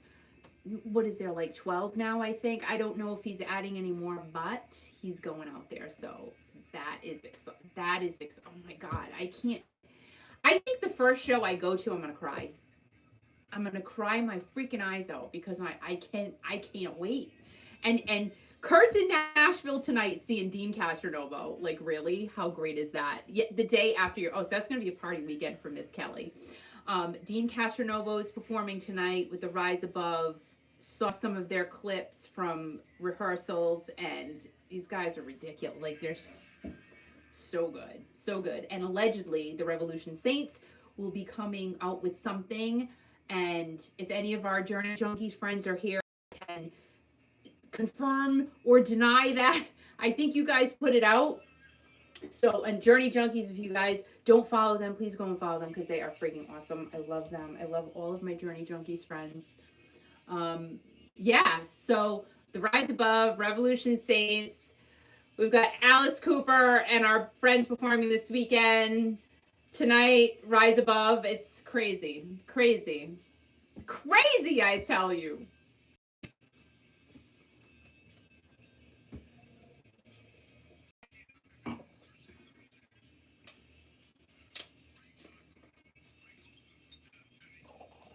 You know what? You are right.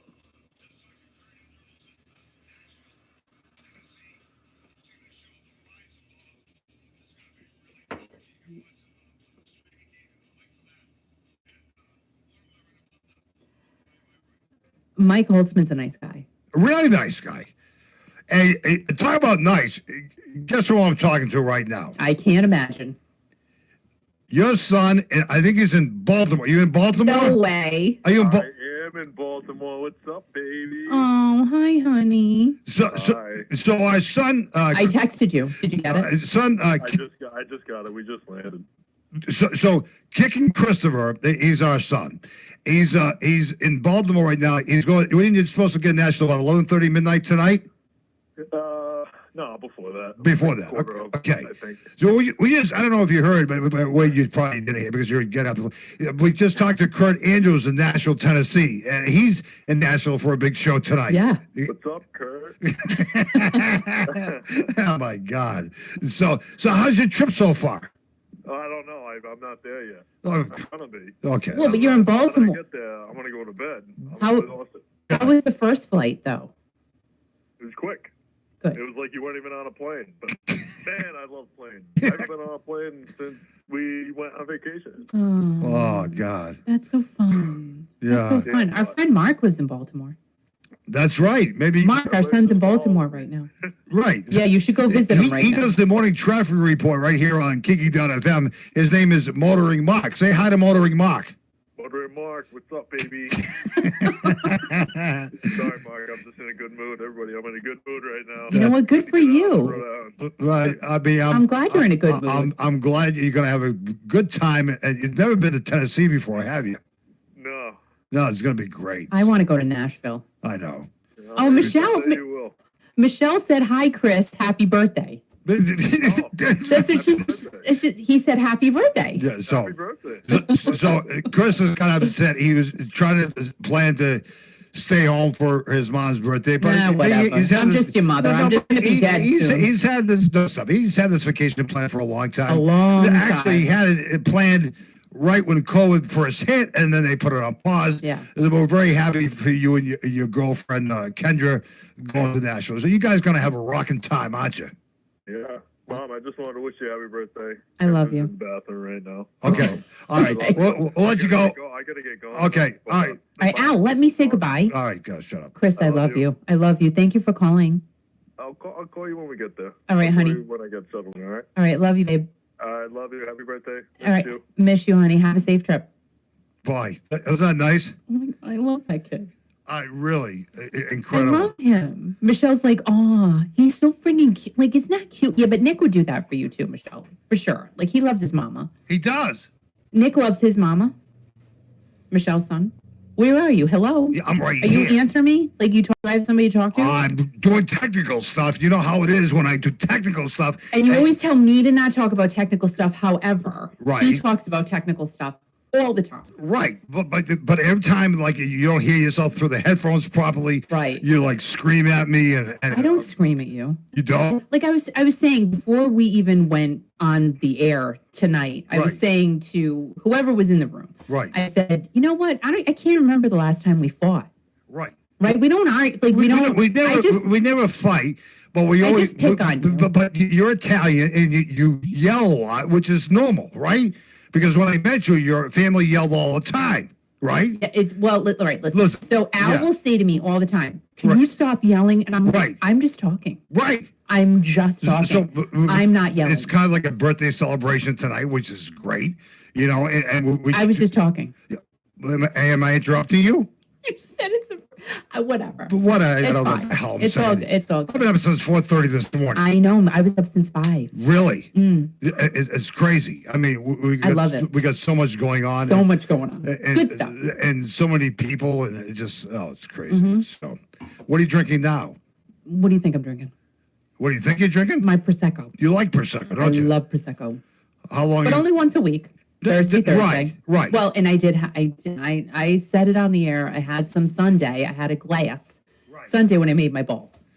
And the balls came out great. They were freaking delicious. Delicious. The gravy on Sunday. Right. I can't even explain to you. Well, no, I do know why it was really good. I mean, for those of you who don't like me, but I put a piece of sausage and a piece of steak and a piece of, I don't know what the hell else. It was another piece of meat. And I put those in there and the Right. gravy came out so good. Like it was So good. It was stupid. It was so good. It was really stupid. And I watched The Godfather all afternoon and night on Saturday. Godfather 1 and 2. That's what the heck's What? going on? Birthday. Oh my God. Yo, what's up, man? Hi. This is Corey. Hi, this is Happy Corey.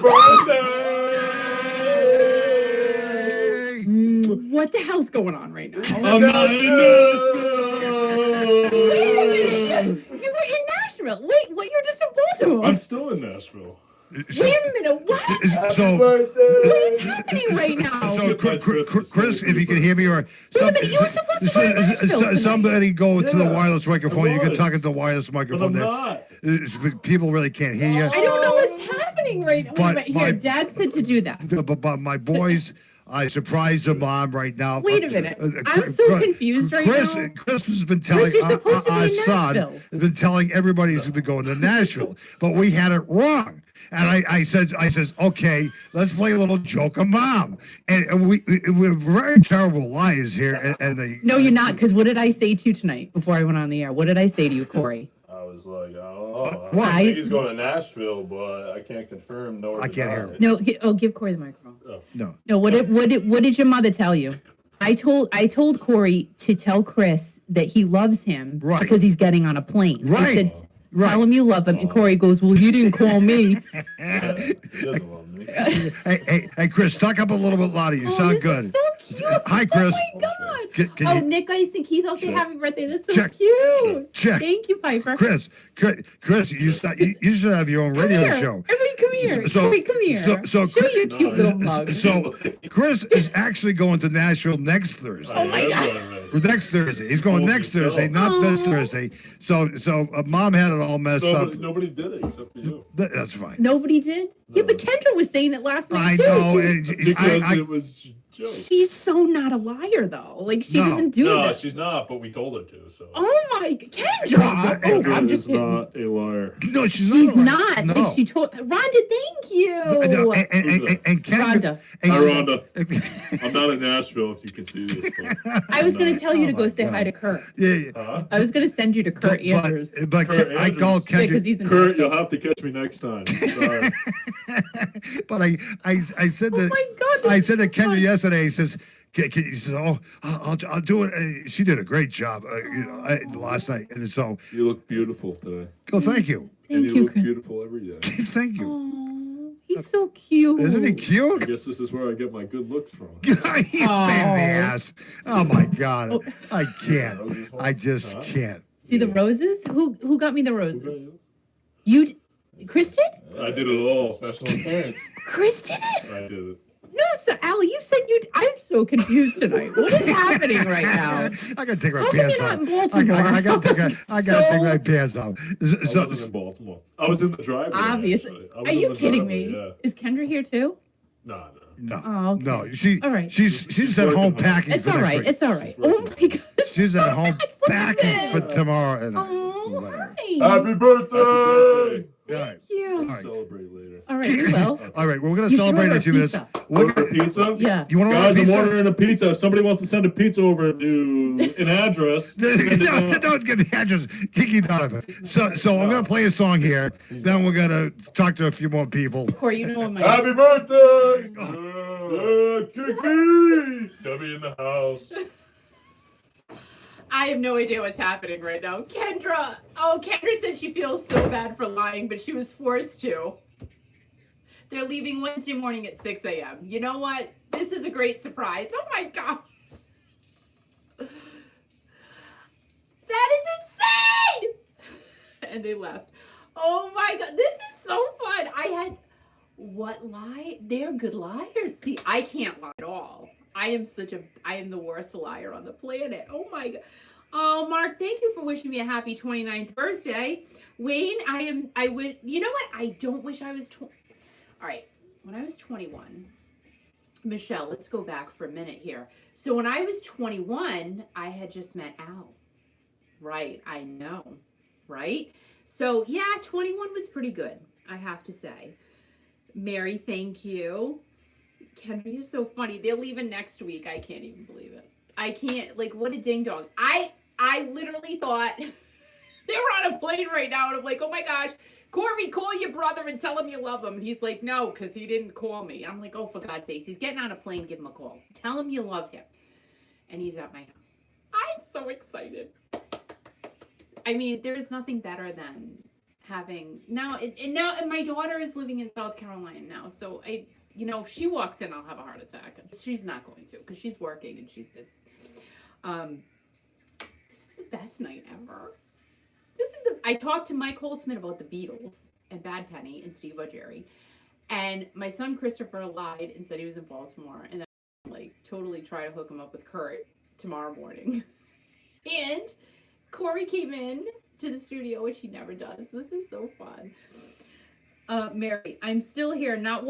What, Mary, you're not watching Grey's Anatomy tonight? Stop it. You're here? I can't. Everyone, Mary Mendoza always watches Grey's Anatomy every single Thursday night. She always goes, bye everybody, I'm going to watch Grey's Anatomy. So that is very nice of you. Kendra, did you really think we would leave without calling? I was wondering, I'm like, why are they not even calling me to say goodbye? So I sent them a text. I'm like, I love you guys.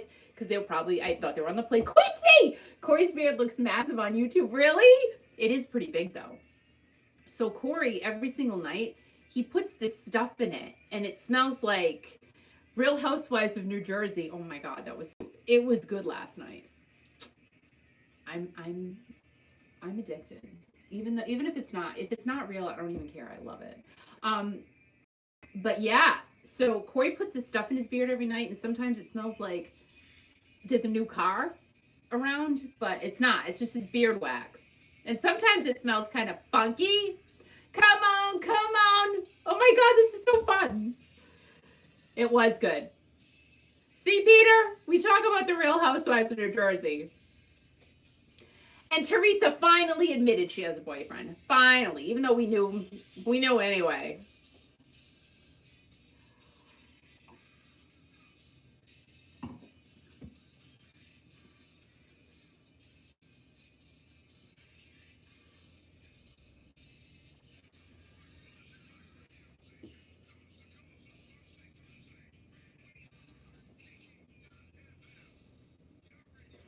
Hi, Anne-Marie.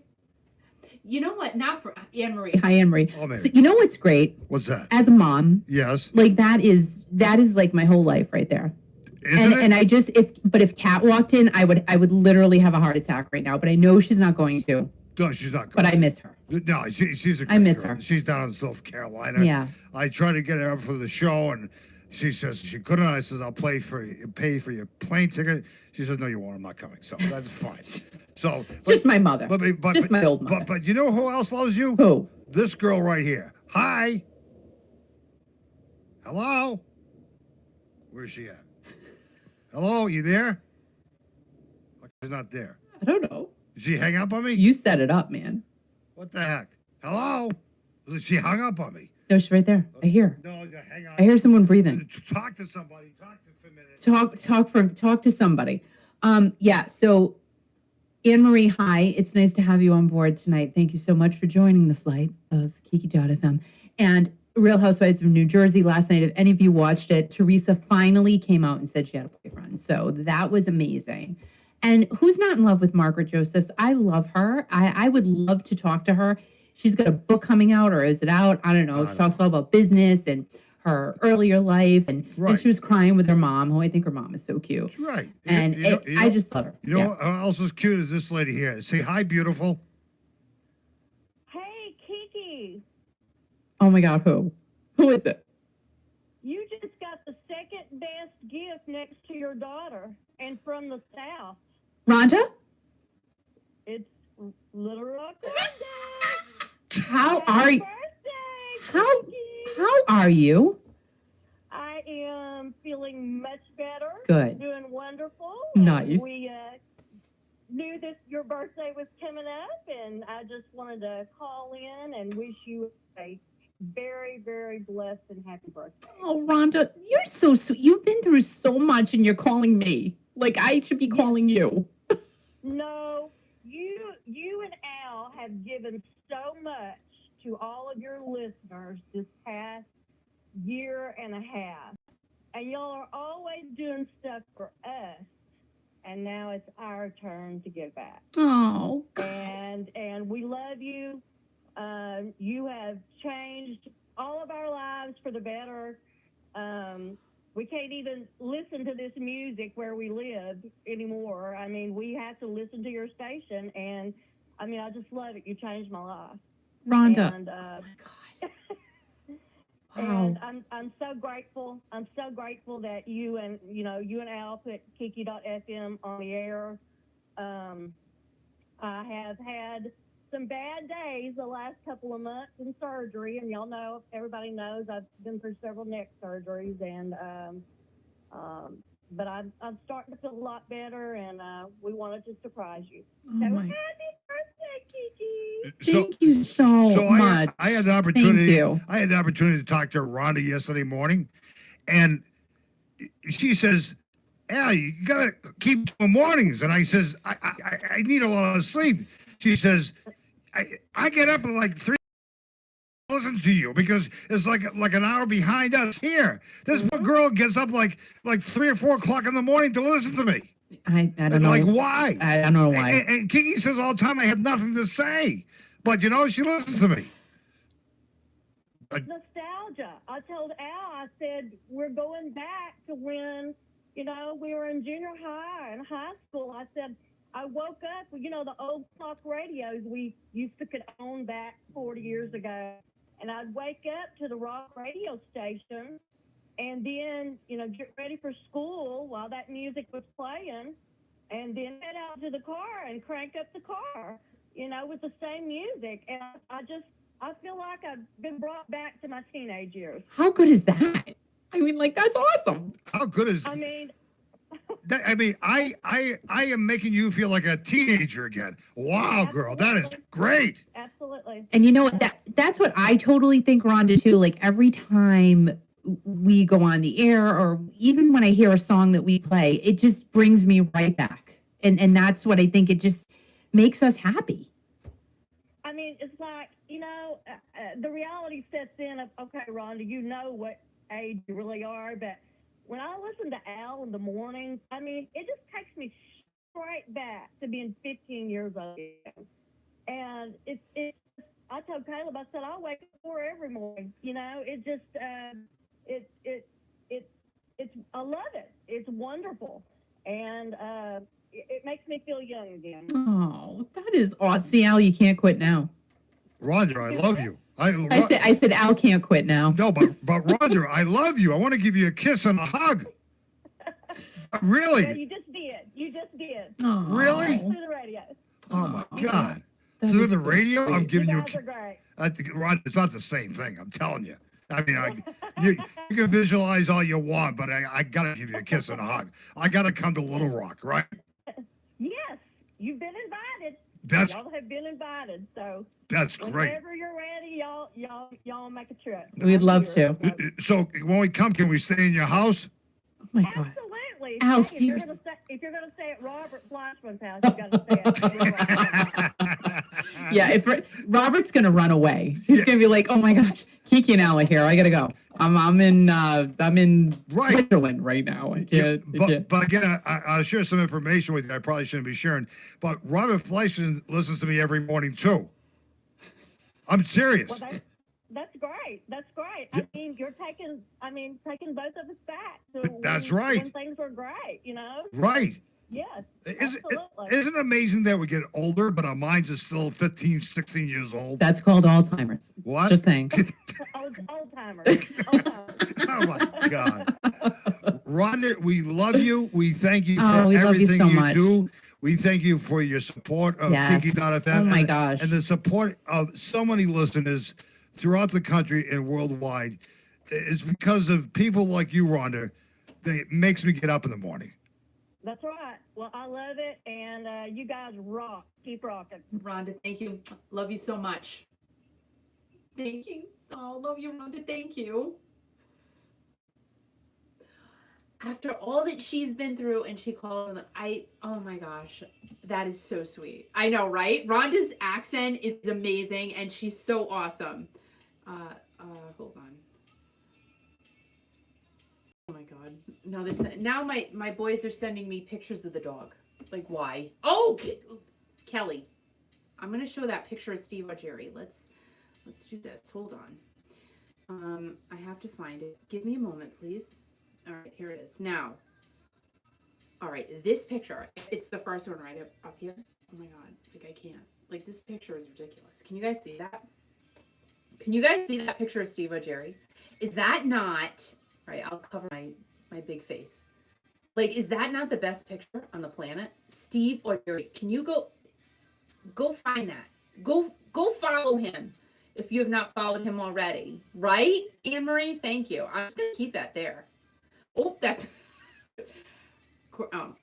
yeah, is that not like a fantastic picture of Steve or Jerry? I don't know, whoever took that picture, like, they are good. They're just good. Now we need a picture like that of Robert Fleischman. Yeah? I think so. I think that'd be nice. My favorite picture, all right, you want to see my favorite picture of Robert? This is so weird. Like, am I weird? I probably, but it is what it is. My favorite picture of Robert, and I keep it on my Google Drive just in case, like, I need to use it for something. Look, it's right here. It's right here. This is my favorite picture of Robert Fleischman. So if you, like, I am so messed up in the head. I am. I'm so messed up. So that's a great picture of Robert. Now, if you don't follow Robert, you got to go follow him on. All right, let's just verify. I have to verify exactly what his handle is. That's like, so, oh, Holly, she's so cute from the babies. Robert, let's just make sure. That's not him. Well, it is, but it's not. Okay, it's Robert Fleischman, one word, .art.music. Robert Fleischman, .art.music. Go follow him on Instagram. Tell him Kiki sent you. He'll be like, oh God, I gotta go to Switzerland. I'm getting out of Wisconsin. I'm getting out. I'm just getting out. Mary, she's so cute. Yeah, I mean, right, Anne-Marie? Hello? Anne-Marie, let's talk about that picture of you and Peter Frampton. Let's talk about that for a second. When did you get to meet Peter Frampton? Hallelujah. Like, hello. My dream, one of my dreams to meet Peter Frampton. Oh my God. Like, I said, dang girl, you go girl. You go girl with Peter Frampton. That is fantastical. fantastical. And I swear, Al has been playing Journey all day, which is so good. Like, how good is that? And you know what? I'm going to say it. We play the most Journey music on the planet. I don't care what anybody says. We play the most Journey music because we do. Anne-Marie said you've met him many times since 2001. How? That's awesome. And good for you, Anne-Marie. Love him.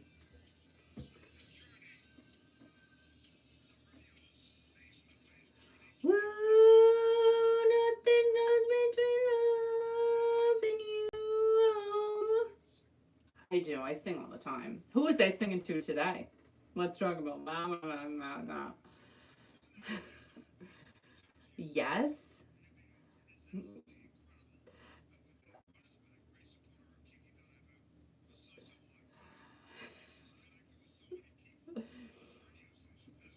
Yeah, and she's awesome. She's invited other friends here to her home. So I mean, how great? Yeah, you know that. So I just said, when you were not on the air, I said we play the most Journey music on the planet, and then Michelle, of course, says, "No, you don't. My gym does." I'm like, "No, it's nuh-uh, we do."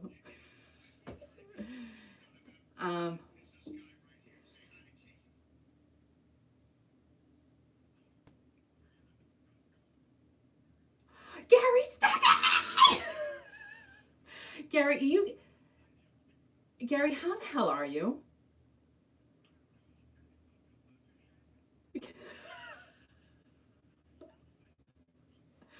How sweet are you? You are so sweet, for crying out. Like, you are the sweetest guy.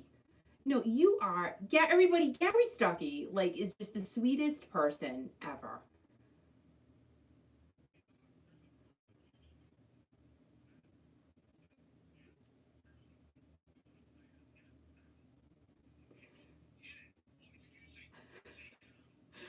Oh, Mark said hit the button. Hit the button. All this technical stuff. Hang on to yourself. My God, I got to do this stuff here. Hang on. Wait a minute. There we go. The strong will survive. Chasing thunder.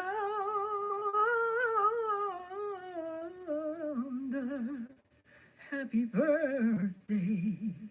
So Gary, who was that, Gary? I'm trying to figure out.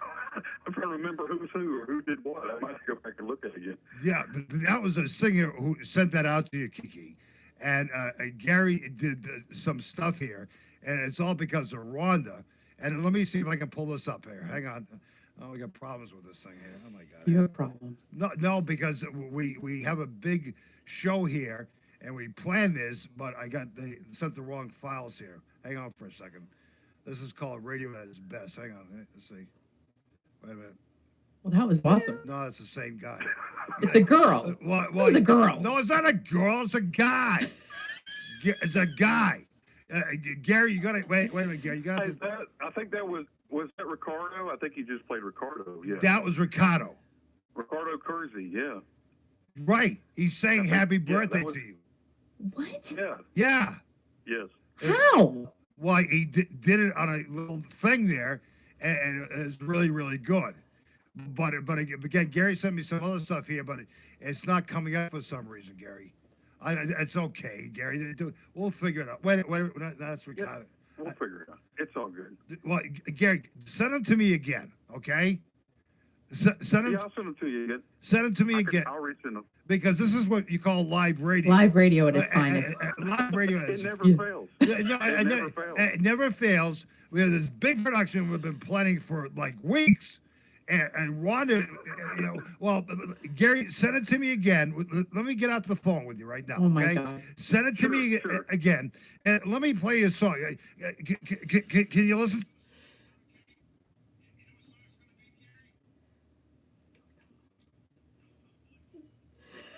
I said that. I did. I mouthed it. Oh my gosh, this is so cool. Everybody, Gary Stuckey. Piper saying hi to Gary. If you don't follow him on YouTube, please go and follow Gary Stuckey. Let me pull up Gary Stuckey right now. This is so cool. Oh my gosh, this is crazy. For me, like I'm just me. Gary Stuckey. All right, let's find Gary Stuckey. Hold on. I thought about this in my head. I'm like, I could just start showing my phone. All right, so here's Gary. 3,900 subscribers. Can you guys see that? So go subscribe. Can you, like, is it, I don't think it's flipped around when you see it, but go subscribe to Gary Stuckey. Can you see it? Hi, Gary. Hey, Gary. Go subscribe to him. We need to get him to 4,000. So there he is. Oh my God, I love Gary. Like, he's so sweet. Is he not the sweet? Look at everybody saying hi to Gary. He's the sweetest guy. Like, he is. He's the sweetest guy on the planet. Should Gary and I do a show?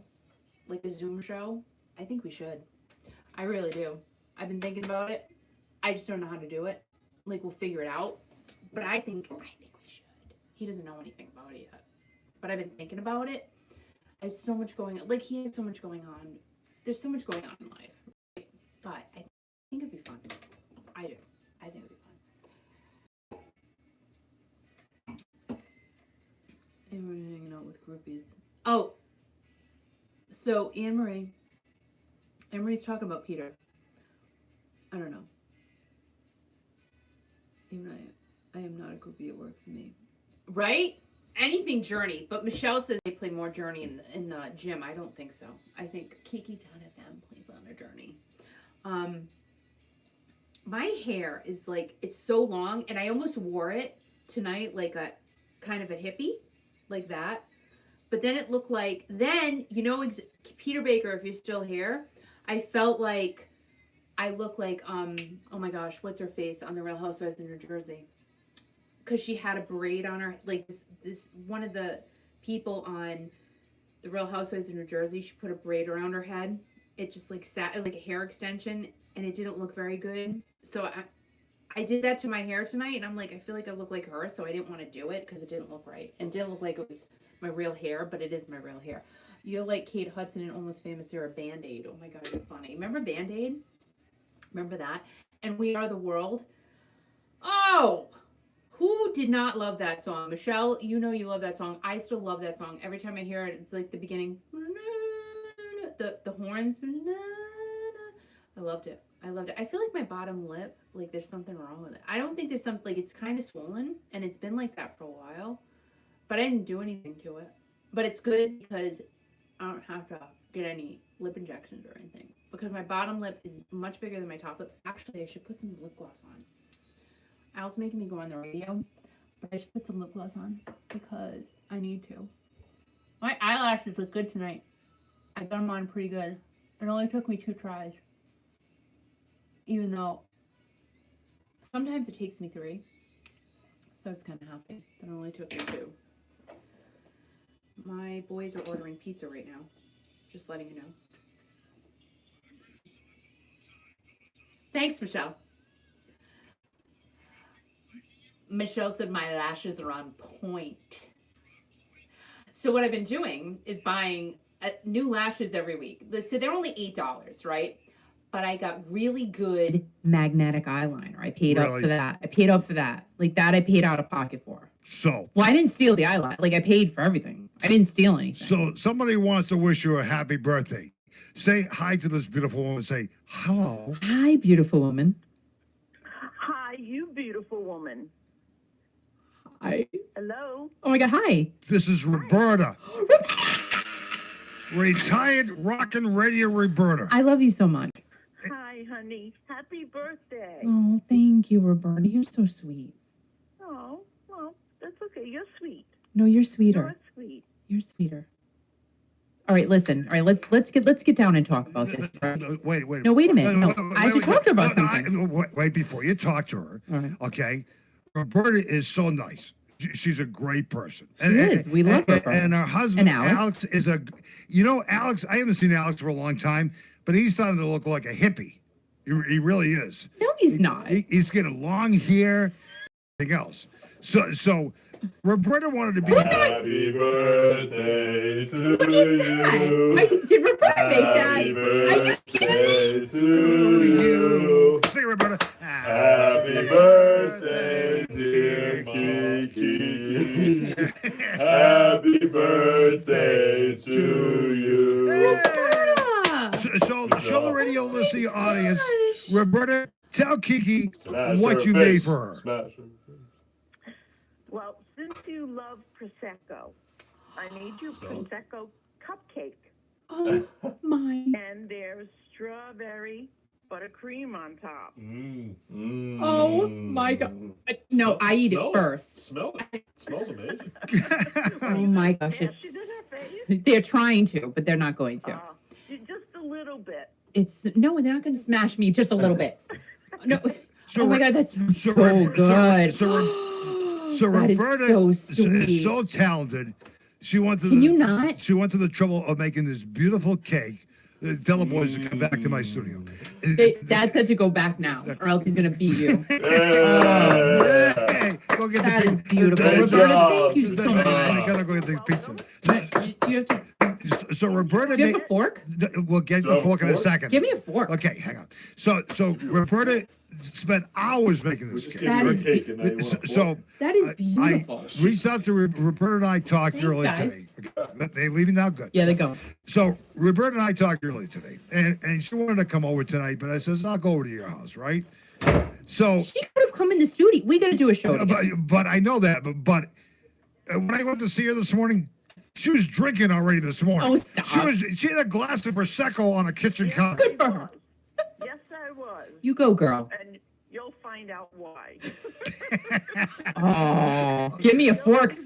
Get me a fork, someone. Yeah, but That is beautiful. Thank you she so was much. drinking like early this morning, and Guys, look at this. And I got an opportunity to see her handsome husband, Alex. And I tell you, he looks like a hippie, man. He is cool looking. He is really, he's epic. He really is. And Roberta, I'm speechless. What I saw today, and what the radio listening audience is viewing right now on YouTube, is a beautiful Prosecco cake I can't believe that it. retired rockin' Radio Roberta made. How nice is that? Well, I love it. She's good to everybody, and she's so sweet to everybody and does a lot of stuff. So she deserves it too. Oh my God. I can't even say thank you enough. I cannot. 'Cause I know how much work went into that. You're welcome. And if tell Alex good, you'll give him a piece. Probably not. You know what? Probably not. You know what? Oh, yeah. Payback's the bitch. You know Give me that. the fork. Roberta. So before I left your house today, right? Yeah. What did you say to me? Do you remember what you said to me? No, I don't. Okay. Let me reiterate. Tell me. Okay, this is what Roberta, rockin' retired Radio Roberta, said to me. See, you're doing the birthday special tonight on the radio. She says, I'm going to take a shower. Oh, okay. Yeah. And you know what? Thank you, because you made him take a shower. He did. And I was wondering, like, why is He doing that? Because that's weird. I'm doing what the beautiful lady told me to do. She said, because I must really smell or something, because I looked like a wreck when I went over your house today, didn't I? No, you didn't.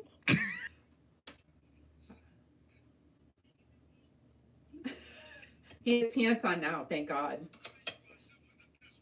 I'm taking a bite right now. Oh my God. Thank you, Roberta. I love you. Oh my God. Bye, honey. Thank you. Oh my God.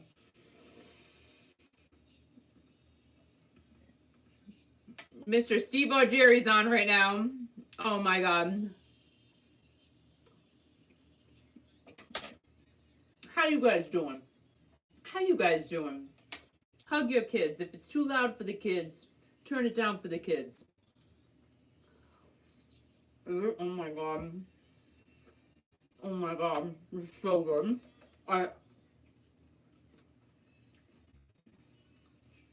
Michelle, this is simply the best. And you know what? See what Jerry's singing that right now on Kiki.fm, just saying. So, Michelle, let me show you this. I doubt your gym plays Steve or Jerry. Let's talk about that for a second. Does your gym play Steve or Jerry? No, they don't. Nope, Kiki.fm does, because we love him. And he sings Tina Turner. This cake is ridiculous. Look at how pretty this is. Oh my god. Good thing I took a picture. Corey took a picture too. Roberta, you're amazing. Amazing. Here you go. Here you go, everybody. Enjoy. I am so good. Oh my god. Eating cake from Roberta, listening to Steve Jerry, hanging out with you amazing people. Like, I can't even ask for a better birthday. And my son is not in Nashville. He's here. I'm so excited. I have one. Oh yeah, girl. I am hooked up. Eating Prosecco cake, listening to Steve Jerry. Life is good. Life is good. There it is. There's the Prosecco. Roberta, you are a genius. Can I just tell you that? This is so good. It is so good. Oh my gosh. Thank you, Ambry. Chin chin. Right back to you. Oh my god. I'm going to be on a sugar high. I don't think I'm going to sleep tonight. I'm just saying. My drink. Yeah, I need a little sippy. Roberta, we'll talk tomorrow. We got to talk about June. We got to see what's up. If we're going to take a trip. It should be a girls' trip. That's what I think. Oh my god. This frosting, simply the best. I did it right in tune with that. Roberta, I can't thank you enough. I can't. This is so much work. So sweet. Thank you so much. I had a good chunk of that. That is awesome. I know, Mark, right? This is beautiful. Like, how blessed am I? Really. This is amazing. Amazing. What a great birthday. And I'm working Saturday, which is my real birthday. And it's all good.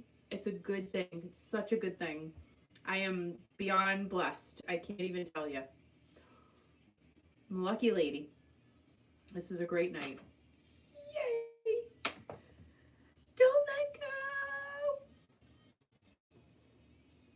Guys, you listen to Steve Jerry right now on Kiki.fm.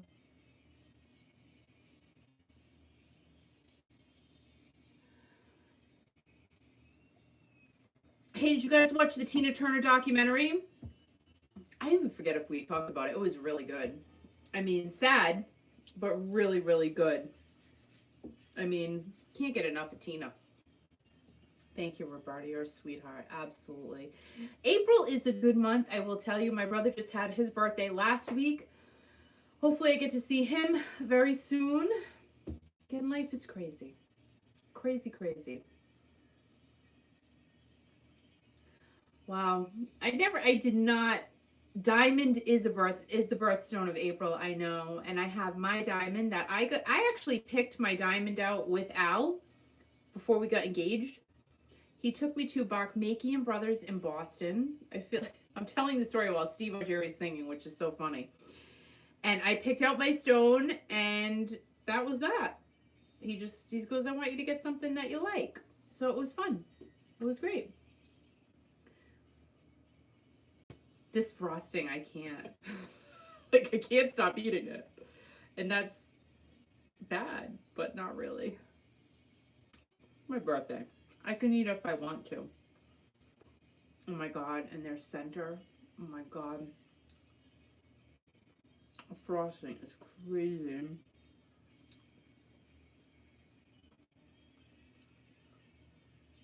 Oh my god. I'm gonna stop eating this cake.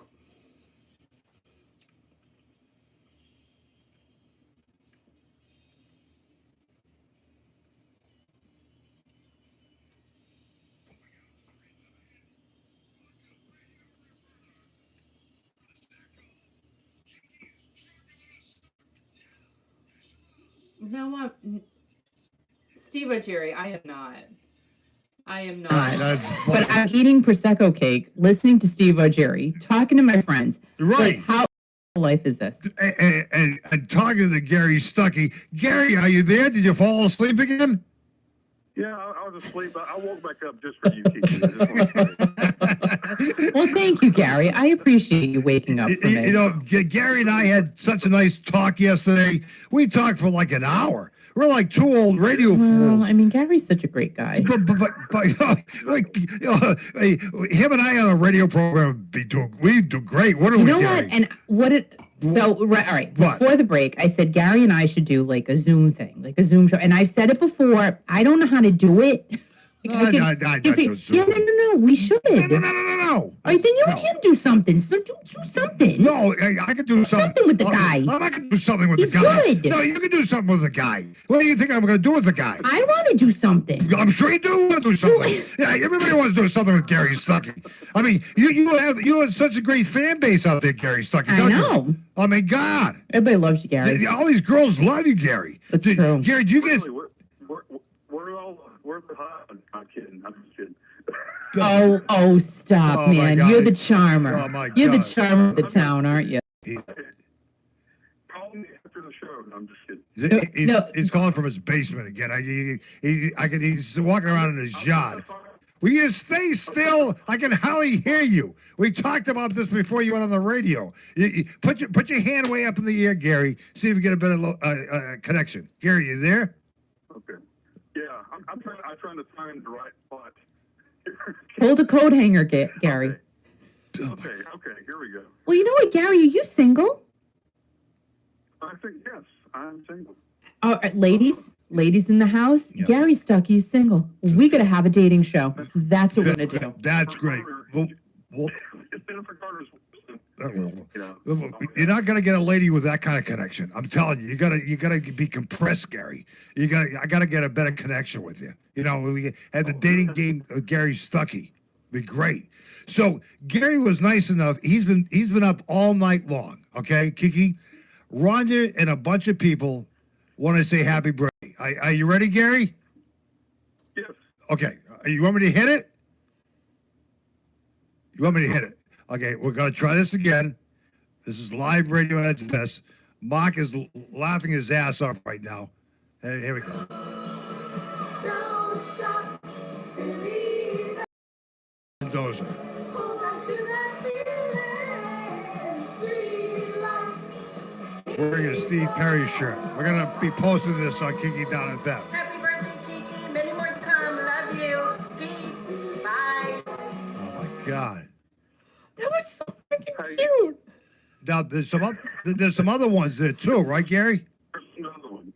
Yeah, there's another one somewhere. That was Mary Mendoza.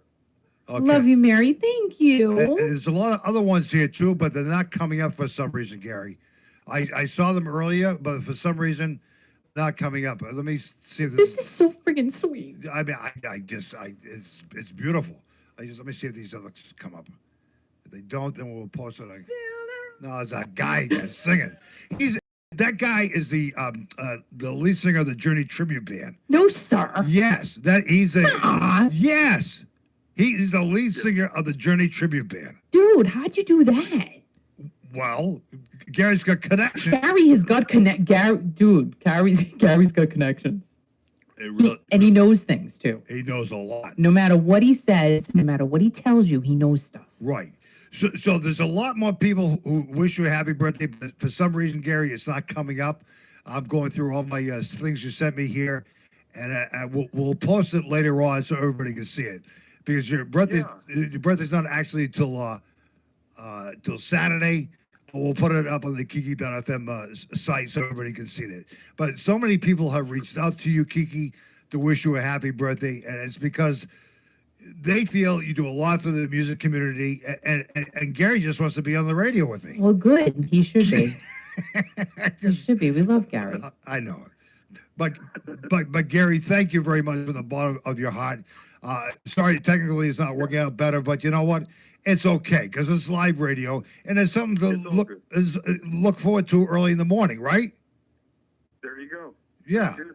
So, Gary, what time do you usually get up? Well, the question is, what time do you go to sleep? So I don't know. It could be any time. Gary, do you sleep? I could be up all night. Yeah. You don't sleep, do you? I don't sleep very much. No. Yeah, I didn't Not think really. so. I didn't think you did. Gary, Gary, we love. Gary is all over Journey News. Like, if anything happens, Gary's going to be up to figure it out and Really? get it out to everybody. I gotta be awake in case something happens. You know, you never know. All right, wait a minute. I have a question for you. Oh, here we go. All right, since I talked to Mike Holtzman. Now, so let's talk about this for a second. So Journey was supposed to release new music in February. What's going on with that, Gary? Well, this is a true fact. The reason they didn't release it was because the court proceedings they were having with Steve Smith and Ross Valerie. Uh-huh. They wanted to make sure that they were through with that, so they could finish up some things. They said so. Something's going on. I'm just saying something fishy's going on. We might have to wait and see what happens, right? Fishy with the lawsuit or fishy with the music? With the music, I mean, I don't know. I'm just saying we might be surprised with the next single. Let's just say that. See, Gary knows stuff. Gary knows stuff. He knows everything. He's got insider information. We just don't know how he gets it, but he's got it. So that's why you got to go follow Gary. Go subscribe to his channel. Get him to 4,000 subscribers. Gary Stuckey on YouTube. Hello. Let's go. And I appreciate that plug. How much do I owe you for that? Nothing. You know Nothing. what? I'm sending the bill tomorrow morning in Federal Express. So I expect to get it. I'm sending the bill for you messing up my video. No, wait a minute. And what? Listen, people, you reached out to me earlier, and it came through fine. And for some reason, it's not there now because you sent this video of this tribute guy for Journey, and I think he messed it all up. But what the hell? It's okay, Gary. It's fine. But Gary, people are listening across the country, and people can't wait to hear their voice. But I can't play it. But it's okay. This is live radio. Who the heck cares? It's fine. People go. The guy driving by right now. I'm out in the yard. Don't care. Yeah. Say hello. Hey, what's up, girl? What's up? I had a good connection. I had to go outside. Good for you. You know what? Go outside, Gary. Wait a minute. I'm eating a piece of this cake for you, Gary. Gary, I don't. Hey, thanks. You know, Gary, So good. retired Rockin' Radio Roberta made a Prosecco cake My for God. Kiki's birthday. How cool is that? Oh, wow, man. That's awesome. That's great. Gary, is Steve or Jerry coming to a town near you? I hope so. I think somewhere nearby. I'll try to make it. Oh, you I have. wish I could have been in Nashville tonight. Oh my! Imagine. Oh my gosh! How far are you from Nashville? Yeah. I'm actually not that far. Probably 100 miles or so. Oh dang! Why didn't you, Gary? You gotta start doing this, man. You gotta go. I need to start doing. We all need to. Yep. I think that's what we need to do. I think that would be awesome because I want to go to Nashville so bad. Yeah, it's cool. Cool place. Yeah, but if I go to Nashville, so Gary, when we go to Nashville, can we stay over at your house? Oh my gosh! Stop begging people. Oh, Really? So which room can I stay in, Gary? See the back connection. you're gonna stay in the Steve Perry suite.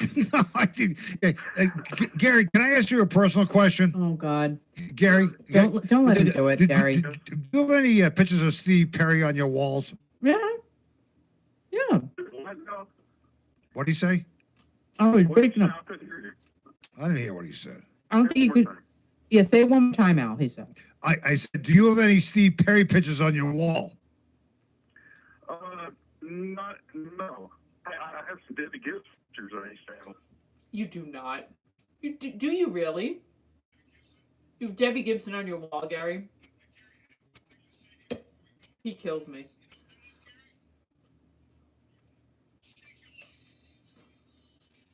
Thank you, Gary. Love you. Oh my God, he's the sweetest. Is he not? Piper, yes. Like, these messages pop up and they go away. Is Gary Stuckey not the sweetest person on the planet? Roberta, I'm gonna eat like this whole cake. I am not gonna sleep tonight because I'm gonna be on a sugar high. Oh, nut. Oh my God, it's so good. And this frosting is ridiculous. I can't. Ron, $5 from Nashville. Oh my God, these messages are so fast. They're quick.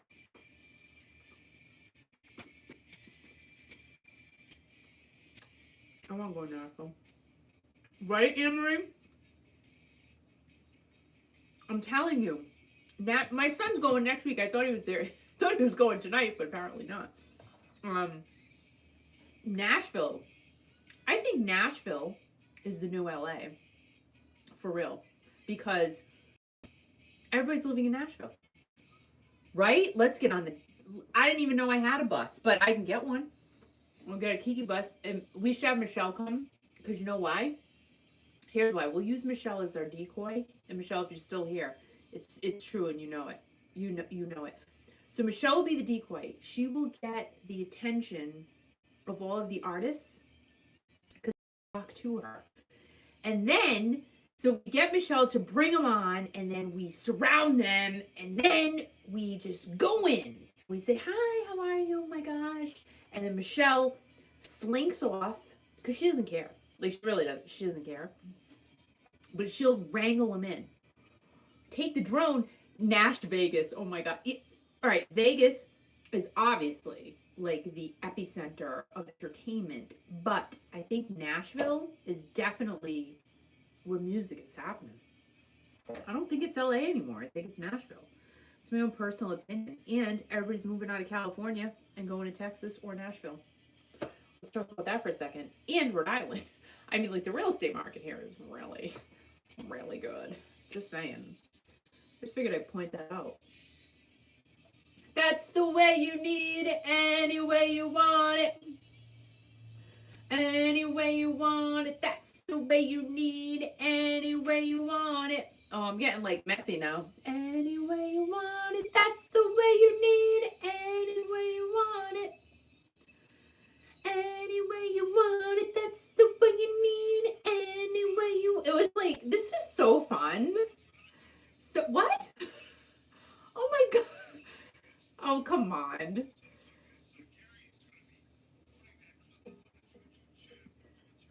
Oh my God, he's so friggin' cute. We gotta get Gary a lady. We gotta get him a lady.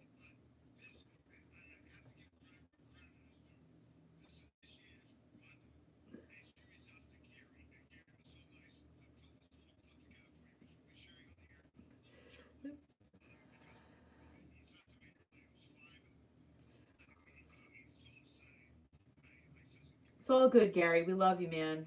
I thank you so much. Gary Stuckey. And I put it up there, though. Hold on. Hold on. I'll put it up again. No, I did it already. No, I know, but I have to help people here. Hold on. Hold on. All right, so here's Gary's YouTube channel. Go and subscribe to Gary, please. Oh my God. I've eaten like half of it. My ass grew about 5 inches. Yeah, Gary Stuckey, go subscribe. Thank you. Yeah, Corey brought me one. Oh my God, it's so bad. It's so wrong, but so right.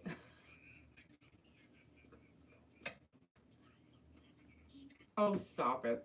She was not. She totally was not. Stop it.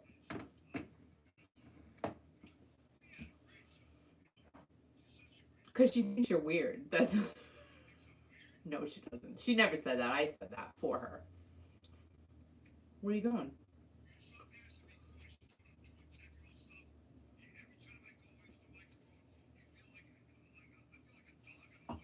So I was saying when you were playing the music, I said, so everybody says we should all go and meet in Nashville. So I said, Michelle will have to come because she's the male magnet, right? So she get all the singers, all the famous singers around her. Then we will surround her and the famous singers, and then she will slink away because she doesn't care. And then we will take over the musical conversation. But we'll use Michelle to get them all in because they're attracted to her like flypaper. Like any man is attracted to her like flypaper, like a magnet. Like she's a man magnet. I'm not kidding. I'm not kidding. she has that ability. I've never figured out how it is. It's true. No, you're not really. No. Oh yes, they all love you. Michelle said, "Oh my God, only old men." That's not true. Oh, Mary's single. So why would it be? Stop. That's why he took a shower. I was shocked. When he took a shower. I'm like, what is he doing?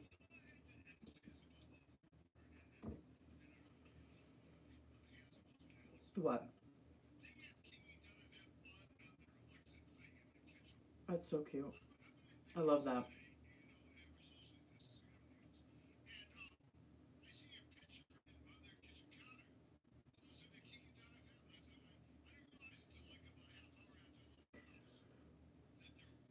They're awesome. They're awesome. We appreciate it so much. And Piper just said that she imagines Michelle is very beautiful. She is. It's ridiculous. Michelle is like she should have been a model. To Rhonda. Yep. June 12th, I believe. Yeah. So Rhonda's heading off to see. Oh, hit the button now, Mark said. My butt, I got so many things going on. Oh, yeah. And I just can't. Did you hit it? I just can't. I got people yelling at me, screaming at me. Why is it playing? Oh, this motoring Mark, he's ridiculous. Yeah, he's funny as heck. No, he's not that funny. He is funny. Mark, keep it up, man. No, Mark, I love your jokes, man. Mark, I love your jokes. Mark has a serious problem. This is Motoring Mark with a rare evening traffic report. Seems to be a caravan of tour buses heading up the highway with thousands, no, millions of Kiki Nation fans heading up to the radio station to wish you, Kiki, a very happy birthday. Happy birthday, Kiki! Like, how freaking cute is he? How cute is that man? You had to do it before. How cute is that? You had to do it before his 17 seconds were up. Oh my God! He does his reports on the weekends and everything else, and he thinks about him hard. He thinks about him hard. Like, he goes hard, right? On these reports. Then he did a special report about a week and a half ago about Howard wasn't wearing his seatbelt, and he says, "Oh, Howard, you got to wear your seatbelt." I know, Michelle. What do you think about that? I know what you think. I know, but whatever. Howard doesn't wear a seatbelt. What are you eating? Oh my God, you're upset. This is bad. This is bad. Thank you, Peter. This is bad. So Peter's listening tonight too. Yeah. Oh my God, Peter's. We talk about Real Housewives in New Jersey. Me and Peter. So anyway, we're gonna see if this plays out. This is a video that Gary was nice enough to put together with a bunch of the listeners who listen to this radio station, Kiki.fm. Now, you can't see it on the radio right now, but when we get off the air in a little bit here, we'll share it on our platforms so you can see the people who wish Kiki a happy birthday. So let me make sure I don't get yelled at by Mark here and all these people. Hang on. He's so sweet. Hang on for a second. This took a long time to put together. Hang on. It's Little Rock Rhonda here. Kiki got a special treat for you today. Lying beside you, here in the dark, feeling your heartbeat on mine. Kiki, have a wonderful and happy birthday. Have a great weekend, and we love you. Don't stop believing. Hold on to that feeling. Sweet love. Texas, Rhonda from Arkansas. Happy birthday, Kiki. Many more to come. Love you. Peace. Bye. Wow. Amazing. Kiki, Mark from Baltimore here. Just wanted to wish you a very, very happy birthday. And from all of us, from Kiki Nation, we love you. We are forever yours, faithfully. Love you, Kiki. Yeah. Hi, this is Dixie from Chicago. This video is on Kiki at kiki.fm. Highway run into the midnight sun. Wheels go round and round. You're on my mind. Happy birthday, Kiki. Still there are This is a guy again. strong survive. Easy found. Looks like Steve Farrell. Happy birthday. Listen to this one. This is good. Hello, this is Gary Stuckey, and I just want to say, oh my God. Happy birthday to you, Kiki. Happy. Oh, happy birthday. Happy birthday, Kiki. And many more. Oh my God. don't stop believing. How good is that? Kiki, you okay? I am so blown away right now. I am so blown. I can't. Like, that was for me. No. Oh my God. I'm sorry. Isn't that beautiful? Thank you so much, everybody. Really, thank you so much. That I can't. Thank you so much. I love you guys. Are you okay? I love you guys so much. And, you know, we love doing what we do for you. And I'm so happy that, you know, what we do makes you happy. So this is really, it means so much. You know, it just means so much. Your friendship means so much. Love you guys. I love you guys so much. I really do. Like, you're part of our lives. You're part of our being. And we wouldn't do it if it wasn't for all of you. Every single week, every single day, just sending a note here and there and listening. Gary, thank you so much. And we appreciate you so much. Rhonda, Dixie, Mary, Mark. And the Steve Perry lookalike guy. I don't know who he was. I thank you so much. I really do. I can't, I know it. I'm just blown away. Cause like, it's just me. Gary said, heck, I even love Al. I love Al too. You know, we have a lot. We talk to a lot of Kiki.fm followers every week, and even though you hear the same names over and over again, there are so many people that listen to us across the nation and across the world, and we have been able to connect with everybody through the power of music. Just listen to Mike Holtzman tonight from Bad Penny. The stories that he was able to share with each and every one of you. The friendship that he bonded with Steve Algieri, a great human being. To all the people tonight, Kurt Andrews checking in from Nashville, Tennessee, seeing Dean and The Rise Above. Awesome. To Rhonda, to Roberta, for going to trouble and getting drunker than a skunk this morning, making Prosecco cake. I mean, I walked in there, she was like, it was great. No, but you know, that's what this music's all about. That's what our lives are about, is connecting with each other. And that's what we do here every day at Kiki.fm. Even though I get up in the morning and I do the morning radio show, I don't know what the hell I'm saying, but it's fine. Ronnie gets up at 3:30, 4 o'clock and listens to me. But that's fine. That's a good problem to have because it makes her feel like she was 15 years old. How good is that? I am blessed. We're both blessed. We're both blessed. We love you guys even more, Rhonda. Thank you so much. Like I you know, they're words coming from me. They're, you know, but I truly mean it. Like, we absolutely love you guys. I love you so much. And I'm so appreciative. We've grown this music family, really. And that's what we've done. We've all bonded through music, through a time that has been crazy for all of us. I've had my tough times. I've had my bad days throughout this past year and a half. I've had days where I'm like, why am I doing this? What is the point? Nobody cares, but I know you guys care. And I know that, you know, because again, like Gary knows too, Gary can completely understand. So much work goes into all of it, every piece of it. But we do it because we love it, not because we're getting paid, because we're not getting paid, not because we're, you know, we want the recognition. This is because we simply really, the basis is we simply love the music that we grew up with. We simply love the artists that we grew up listening to. That is what it's all about at the end of the day. And thankfully, this turned into something else. It turned into making the best friends, really, of all of you, and connecting with you. And each of us, really, us included, getting us through the past year and a half, which has been this has been the craziest thing in our lifetime that we have been through.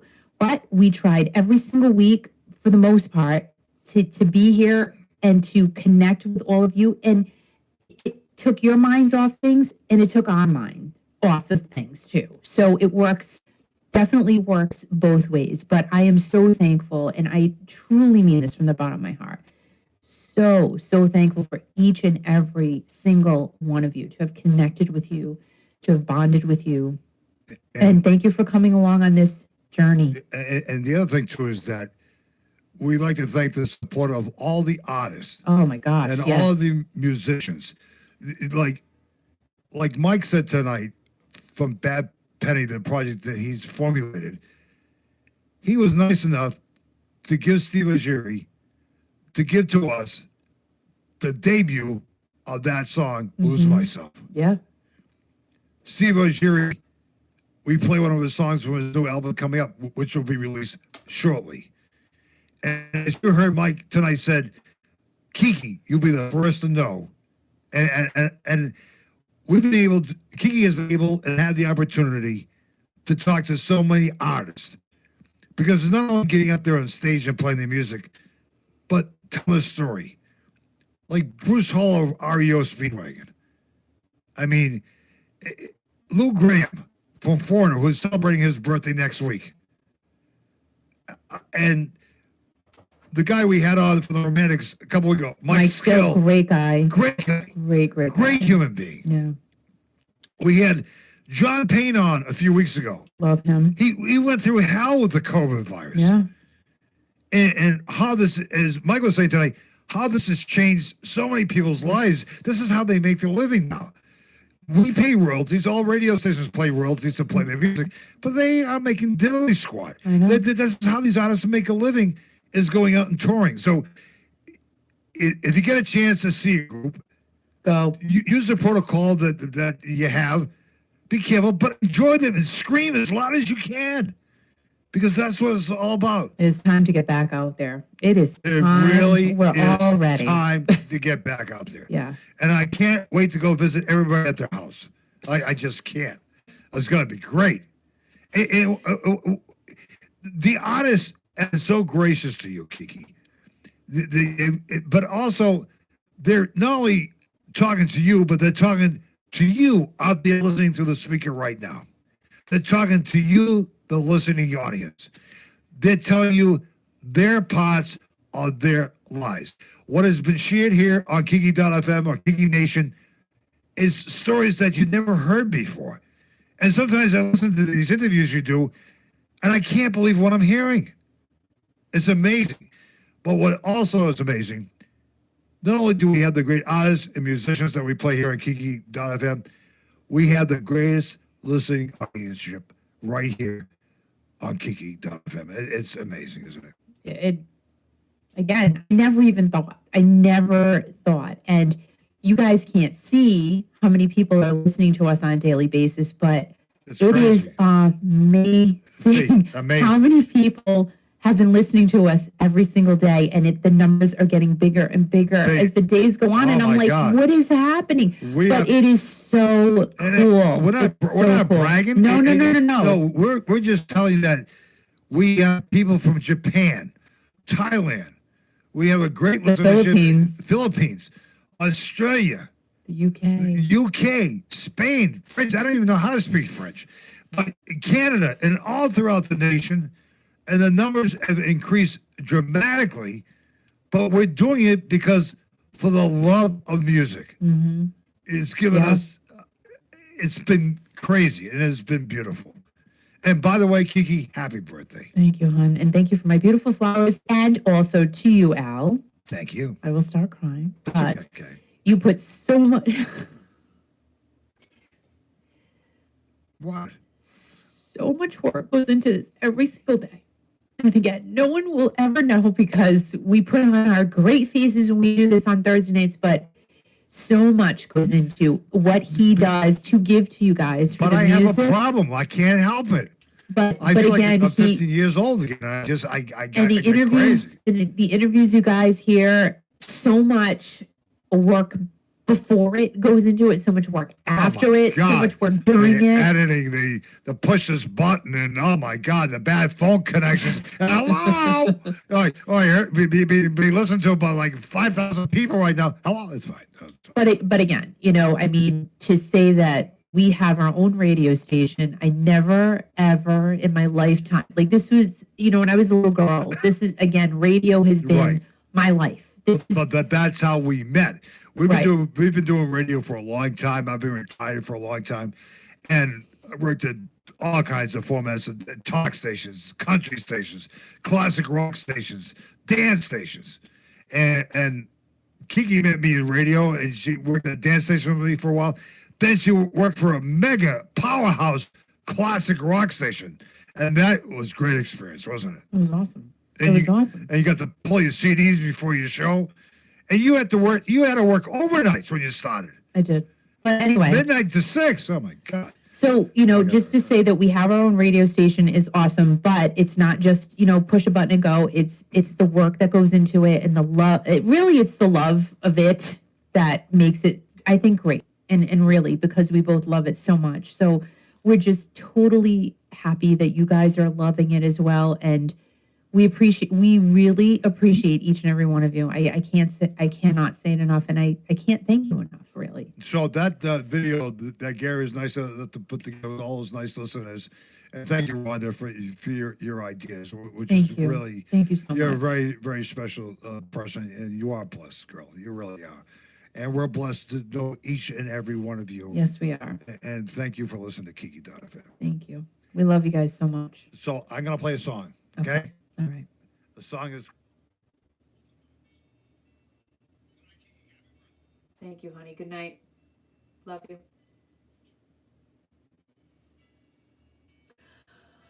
Whew. All right. This was a great night. Like, I can't thank you guys. I cannot. The best... Irene, I'm thinking the best presents that you and I'll give to each other, yourselves, you have given us your time and effort and love. It's true. There's no other way to put it. There really isn't, you know, and I know Gary's still here, but it's true. The videos we do, it just goes well beyond what all of you see. And like, you know, I keep referring to Gary, but he knows. He just knows. It's for the love of what we listen to, for the love of the music, for the love of the artist. That's it, right? It's all that it comes down to. So I appreciate you guys more than you will ever know. I really do. Roberta, this cake is amazing. The time and effort that went into this and the love that went into this, I can't thank you enough. Gary, thank you for putting this together. I love you. I just do, and I want all good things for you, and I want all good things for each and every single one of you. I do. That's all I care about. I love you guys. Good night, and you are all blessed. We are blessed to have each other. I will see you next week, and keep rocking, guys. Love you so much.